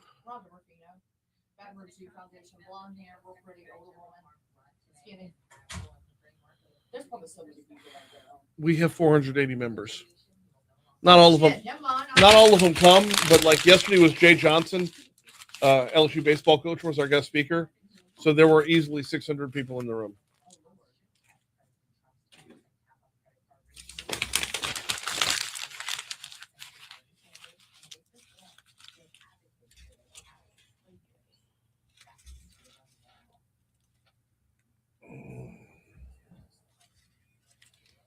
Okay. Bumper coming back in. Second line, Stop Incorporated. Yeah.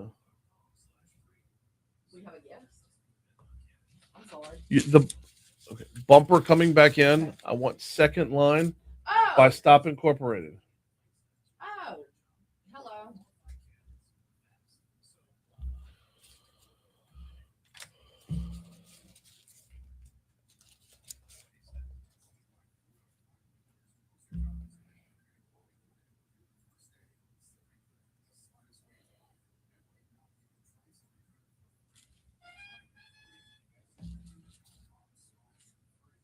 See, that's how we give away King Cake. It's with Mardi Gras music.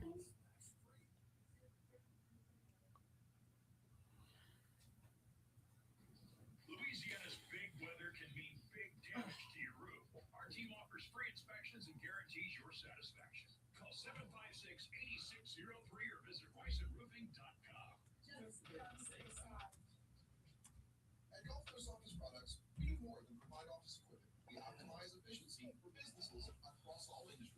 Actually, can you pull up and said Mardi Gras Wobble by Coppola?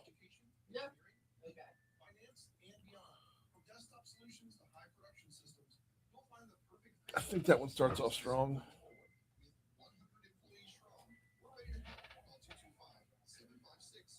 Yes.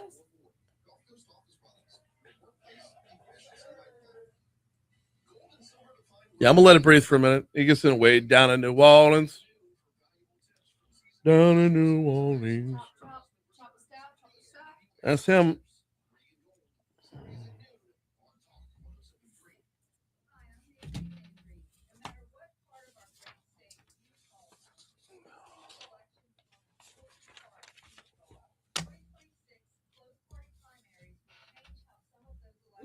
Get that Fleming dude on, because everybody in the comments.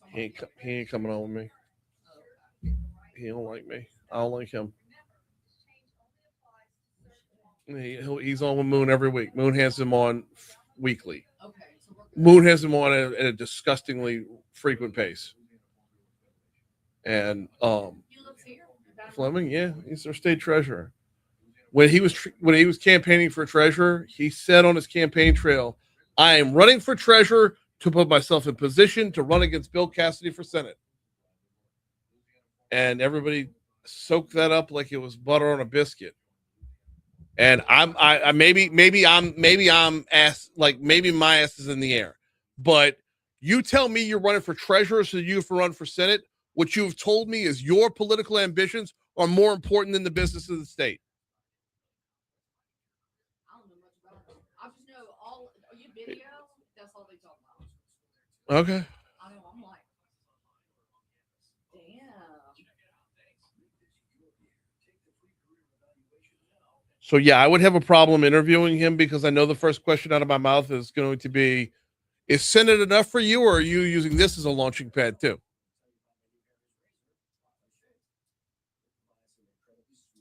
And I said all this on the air back in like October or so. No, he didn't get wind of it. He was standing right over there. Moon was in studio that day, and I said, John Fleming is an empty suit. You don't need my vote for your political, when I go to vote for treasurer of Louisiana, I want to vote for the treasurer of Louisiana, not to be a stepping stone. Me being a pawn in your game of world domination is not on my plan, not on my radar. And he was right freaking there. So yeah.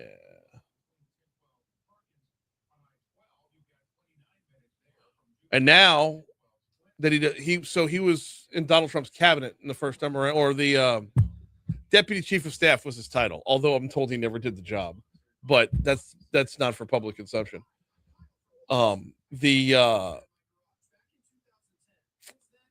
He worked closely with Donald Trump in his first administration, in Trump's first administration, and Donald Trump endorsed somebody else. Like the fact that you were like, if Donald Trump doesn't like you, why should I? You've worked closer with Trump than anybody else in this campaign.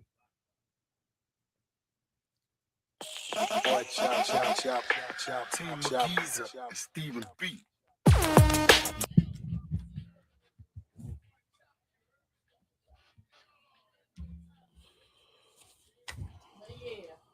Went down in New Orleans.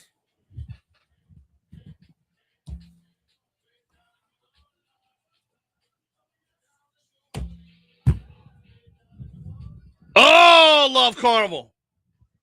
Let's go, baby. It's the shortened Carnival season, but I'm here for it, y'all. And by the way, we're giving away a king cake every Thursday, courtesy of the folks of Mathern's at Kenilworth. Mathern's at Kenilworth is where this king cake is going to be, picking up a Mathern's king cake. Who's our winner today, Breland? All right, Jerry MacArthur. Jerry MacArthur picking up the king Baton cake. Rouge. All right, so here's how this works. We're going to give Jerry a call as soon as we're off the air.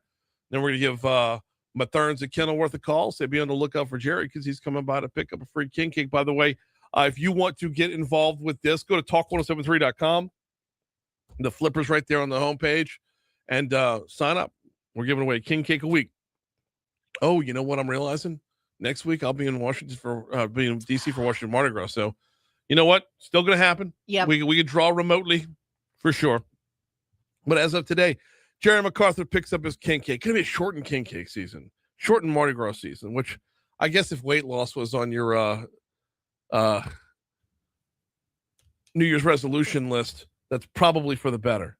But if you are like me and you are an absolute king cake goober, then I go after all of them, by the way. Me too. Me too. I love the originals. I love the plain. I love the originals, but like I'll do the filled. I'll do the fancies. I love the filled. Mathern's has a bunch of the fancy ones as well. Although sometimes, like, there's some places in town that are so far removed from what a king cake is, I don't even call it a king cake anymore. Like, it's Right. just it's a circular cake that has cinnamon somewhere in it, but they've also put enough, gobs of everything else that it's no longer a braided king cake. It's not. I don't know. You can get away from the formula too much. I know. I try not to hate, but you can get away from the formula a little bit too much. So we ran out of king cake last night because I bought a big old one, and my boys eat it for dessert. We eat it for breakfast, and then my little boy comes up to me and he's poking me in the back, and he's like, "Mom, when you leave work today, can you pick up a whole nother one?" I'm like, "No." So I got to do that as well. Because I didn't get a chance to yesterday, but I need to today. They got Joe's king cake over at the Mathern's. Yeah. In that hub Christy right there. wanted it. Christy wanted a Joe's, and I haven't yet to go pick one up. So that'll be happening today for sure. Hey, before we get out of here, I do need to remind you about Industry Makes. Who is Industry Makes? Well, that's a great question, and I'm glad you asked it. Industry Makes is a combined effort, a joint effort of all the business and industry that's up and down the river. That makes so many of the things that are involved in our daily lives, from the shoes on our feet to the products essential to our healthcare. Louisiana's industries are in the business of making it all. Not only making the products the world needs, but engineering the innovations the world demands for a safer and more sustainable future. And they've got a battle, y'all, because at every turn, there's someone that's ready to come at them. Some unified effort that's ready to tell you why industry is bad. Well, Industry Makes is the voice for industry in Louisiana. Learn more at industrymakes.org. Industrymakes.org. Let others make noise. We'll make everything else. We're all done for today. State Senator Rick Edmonds running for that District 5 seat. He'll join us tomorrow, as will Coroner Dr. Bo Clark. We'll see you then.